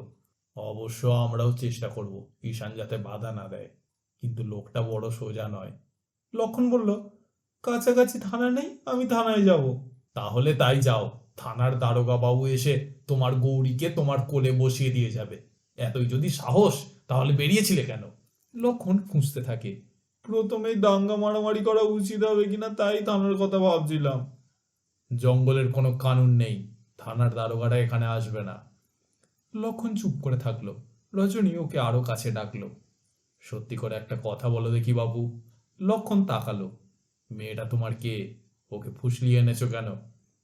ফুসলাবো কেন? ওকে আমি ওর মায়ের কাছে পৌঁছে দেবো কথা দিয়েছি। আমি ওকে জানি হুজুর, ওর মতো মেয়ে হয় না। না না, তা কেন? এত লক্ষ্মীমন্ত মেয়ে যে এখানে আসার সঙ্গে সঙ্গে আমাদের 14 গোষ্ঠীর পিণ্ডি চটকে যাচ্ছে। লক্ষণ রজনীর দিকে তাকালো। তোমরা আসার সঙ্গে সঙ্গে আমাদের এই জঙ্গলে বৃষ্টি শুরু হয়ে গেল, বাঁধ ভেঙে জল ঢুকতে শুরু করলো। এত লক্ষ্মীমন্ত মানুষ কাদের ভাগ্যে জোটে বলো দেখি? আমরা আর একদণ্ড এখানে থাকতে চাই না হুজুর, ঢের শিক্ষা হয়েছে আমাদের। মেয়েটাকে তুমি কতটুকু চেনো? কেন? কেন কি, কদিন ধরে চেনো ওকে? লক্ষণ বলল, সারা গায়ে মা শীতলার দয়া নিয়ে আমাদের ওখানে ভাসতে ভাসতে এসেছিল ও। ওকে সেবার আমরা ভালো করে তুলেছি সেবা করে। ও খ্রিস্টান হয়েছে নিজের ইচ্ছায়। ভাসতে ভাসতে কোথুকে এলো? লক্ষণ ভুরু কুচকে তাকালো। ও যা বলেছে সবটা যে সত্যি তা জানলে কি করে? ও ও ওর বাড়ির কথা বলেছে, সেখানে ওকে নিয়ে যাব বলে বেরিয়েছি। মিথ্যে কথা বললে ও ধরা পড়ে যাওয়ার ভয়ে বাড়ির কথা বলতো না। সব বাজে কথা, দেশে ফিরে যাওয়ার কথাটাও মিথ্যে। ও আসলে এখানে আসবে বলেই চালাকি করেছে তোমাদের সঙ্গে। অসম্ভব, হতেই পারে না, প্রতিবাদ করলো লক্ষণ। দুদিন পরেই টের পাবে। আমায় কিছু বলতে হবে না, তুমিই টের পাবে। যাকে মেয়েটাকে নিয়ে এবার ভালো ভালো কেটে পড়ো তো আমরা বাঁচি। লক্ষণ বলল, ঠিক আছে, কাল সকালে আমি ওকে নিয়ে নৌকোয় উঠবো, আপনারা আমাকে সাহায্য করবেন। ঈশানের সঙ্গে হেসতো নেস্তো তোমাকেই করতে হবে, আমরা বাধা দেব না। লক্ষণ বলল, ঠিক আছে। বলতে বলতে উঠে দাঁড়ালো। রজনী বলল, যদি খুন খারাপি করো তাহলেও না, যেভাবেই হোক মেয়েটাকে নিয়ে পালানো চাই, ব্যাস। লক্ষণ দরজা অবধি এলো। দরজা খুলবার জন্য হাত বাড়াতেই রজনী আবার ডাকলো, ওহে, শোনো শোনো। ঘুরে দাঁড়ালো লক্ষণ। এদিকে এসো। আমি বলি কি, কাল সকালে 10 জনের মধ্যে হইচই না বাঁধিয়ে এখন এই বৃষ্টি বাদলার রাতে কাজটা সেরে ফেললে হয় না? সবাই তো এখন ঘুমোচ্ছে। লক্ষণ এক মুহূর্ত কি যেন ভাবলো। এখন? কেন, অসুবিধে কি? এখন গোপনে কাজটা যদি সারতে পারো সেটাই ভালো হয়। লক্ষণ আরো কিছুক্ষণ যেন কি সব ভাবলো। ঠিক আছে, কোথায় রেখেছেন ওকে? আমাকে দেখিয়ে দিন। রজনী এগিয়ে এসে লক্ষণের কাঁধে হাত রাখলো। এসো, দেখিয়ে দিচ্ছি। দরজা খুলে রজনী বারান্দায় বেরুলো। লক্ষণও ওর পেছনে পেছনে বেরুলো। জলের ঝাপটা এসে গায়ে লাগলো ওদের। বৃষ্টি এখন তেমন আর জোরে নয়, কিন্তু বাতাসের দাপট যেন আরো বেড়েছে। আর তেমনি অন্ধকার। সামনে কাঠুরে ডেরাগুলোকেও অন্ধকারে স্পষ্ট করে চেনা যাচ্ছে না, তবু ওই অন্ধকারের দিকেই আঙুল তুলে কোণের দিকে দেখালো রজনী। ওই কোণের দিকের একটা ঘর বাদ দিয়ে মেয়েটা একাই আছে। এমন সময় বিদ্যুৎ ঝলকে এক পলক কাঠুরে ডেরার ছবি ওদের সামনে ভেসে উঠল। কি হে, চিনতে পারলে তো? ওই কোণের দিকে একটা ঘর বাদ দিয়ে। লক্ষণ শুধালো, আর ঈশান কোন ঘরে? ওই আশেপাশেই কোনো একটা ঘরে আছে। ঈশানের কথা না ভেবে সোজা চলে যাও, মেয়েটাকে বুঝিয়ে বলো, দরকার হয় বুলিয়ে বালিয়ে নৌকায় নিয়ে গিয়ে তোলো। ঠিক আছে। লক্ষণ আবার কোণের ওই ঘরের দিকে তাকালো। রজনী শেষবারের মতো সাবধান করে দিয়ে বলল, কিন্তু আমি যে তোমাকে ঘর চিনিয়ে দিয়েছি এ কথা কেউ যেন টের না পায়। কথাগুলো লক্ষণের কানে গেল কিনা বোঝা গেল না। লক্ষণ মাথার উপর হাত তুলে বৃষ্টি বাঁচাতে বাঁচাতে ছুটে গেল। আবার বিদ্যুৎ ঝলক, আবার সমস্ত চরাচর আলোর রেখা সাপের মতো আলোড়ন করে মিলিয়ে গেল। রজনী আর এখানে দাঁড়ানো উচিত মনে করলো না। চেঁচামেচিতে এখনই লোক জেগে উঠতে পারে। রজনীকে দাঁড়িয়ে থাকতে দেখলে সন্দেহ করতে পারে। তাই কোনো রকম ঝুঁকিতে গেল না রজনী। সরে এসে ঘরের দরজাটা বন্ধ করে দিল। কিন্তু দরজা বন্ধ করে ওর ছটফটানি বেড়ে গেল। ঘরের মধ্যে এলোমেলো পায়চারি করতে শুরু করে দিল রজনী। লক্ষণ ততক্ষণে এক ছুটে কাঠুরের ডেরায় উঠে পড়েছে। সারা উঠোন কাদায় অসম্ভব পেছল, কিন্তু বিন্দুমাত্র গ্রাহ্য করল না লক্ষণ। ডেরায় উঠে পা টিপে টিপে কোণের দিকের ঘরে চলে গেল। পেছনে তাকিয়ে দেখলো কাছারি ঘরে আবার দরজা বন্ধ হয়ে গেছে। কাছারি ঘরের বারান্দায় যে ডিলাইটটা জ্বলছে এতক্ষণ পর যেন ওর চোখে পড়ল।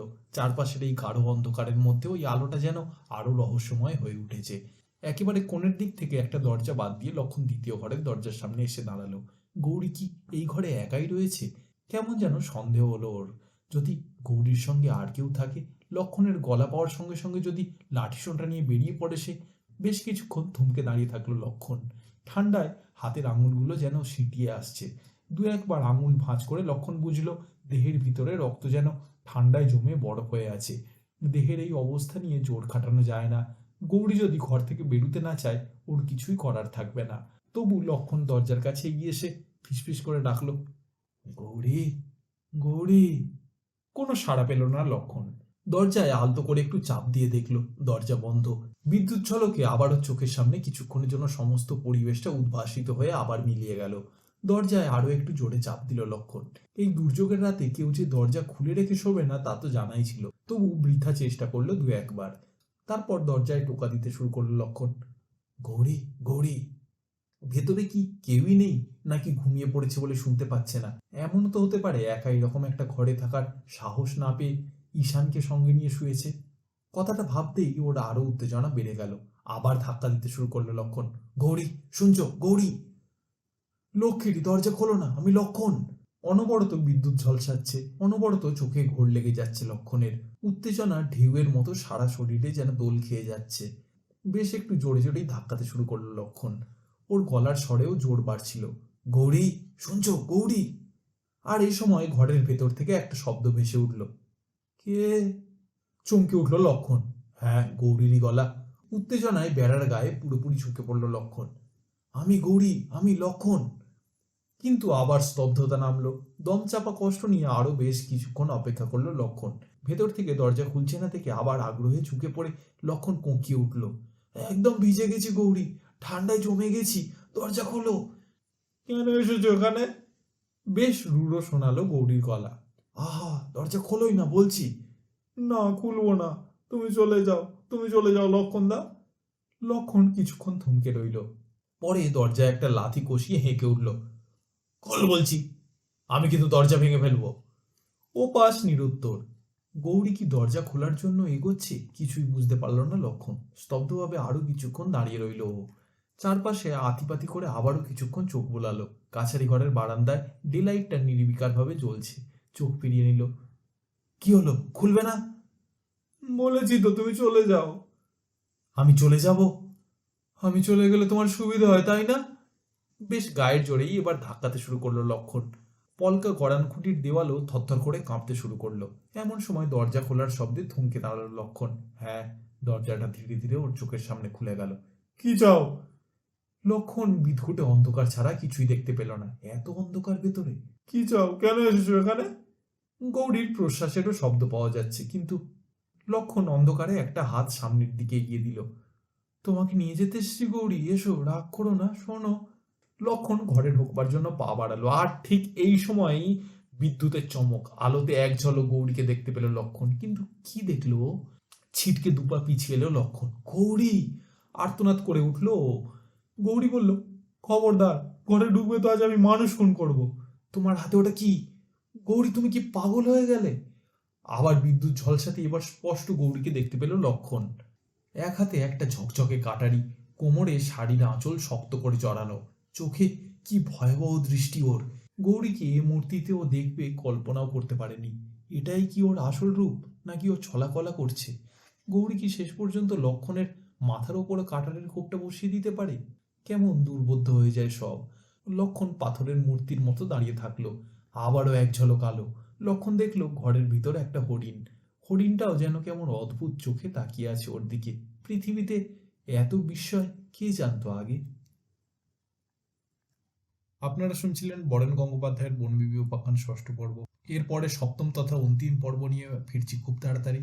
সকলে ভালো থাকবেন, সুস্থ থাকবেন। চ্যানেলটি সাবস্ক্রাইব করে নিন এবং বন্ধুদের সাথে শেয়ার করতে ভুলবেন না। টাটা।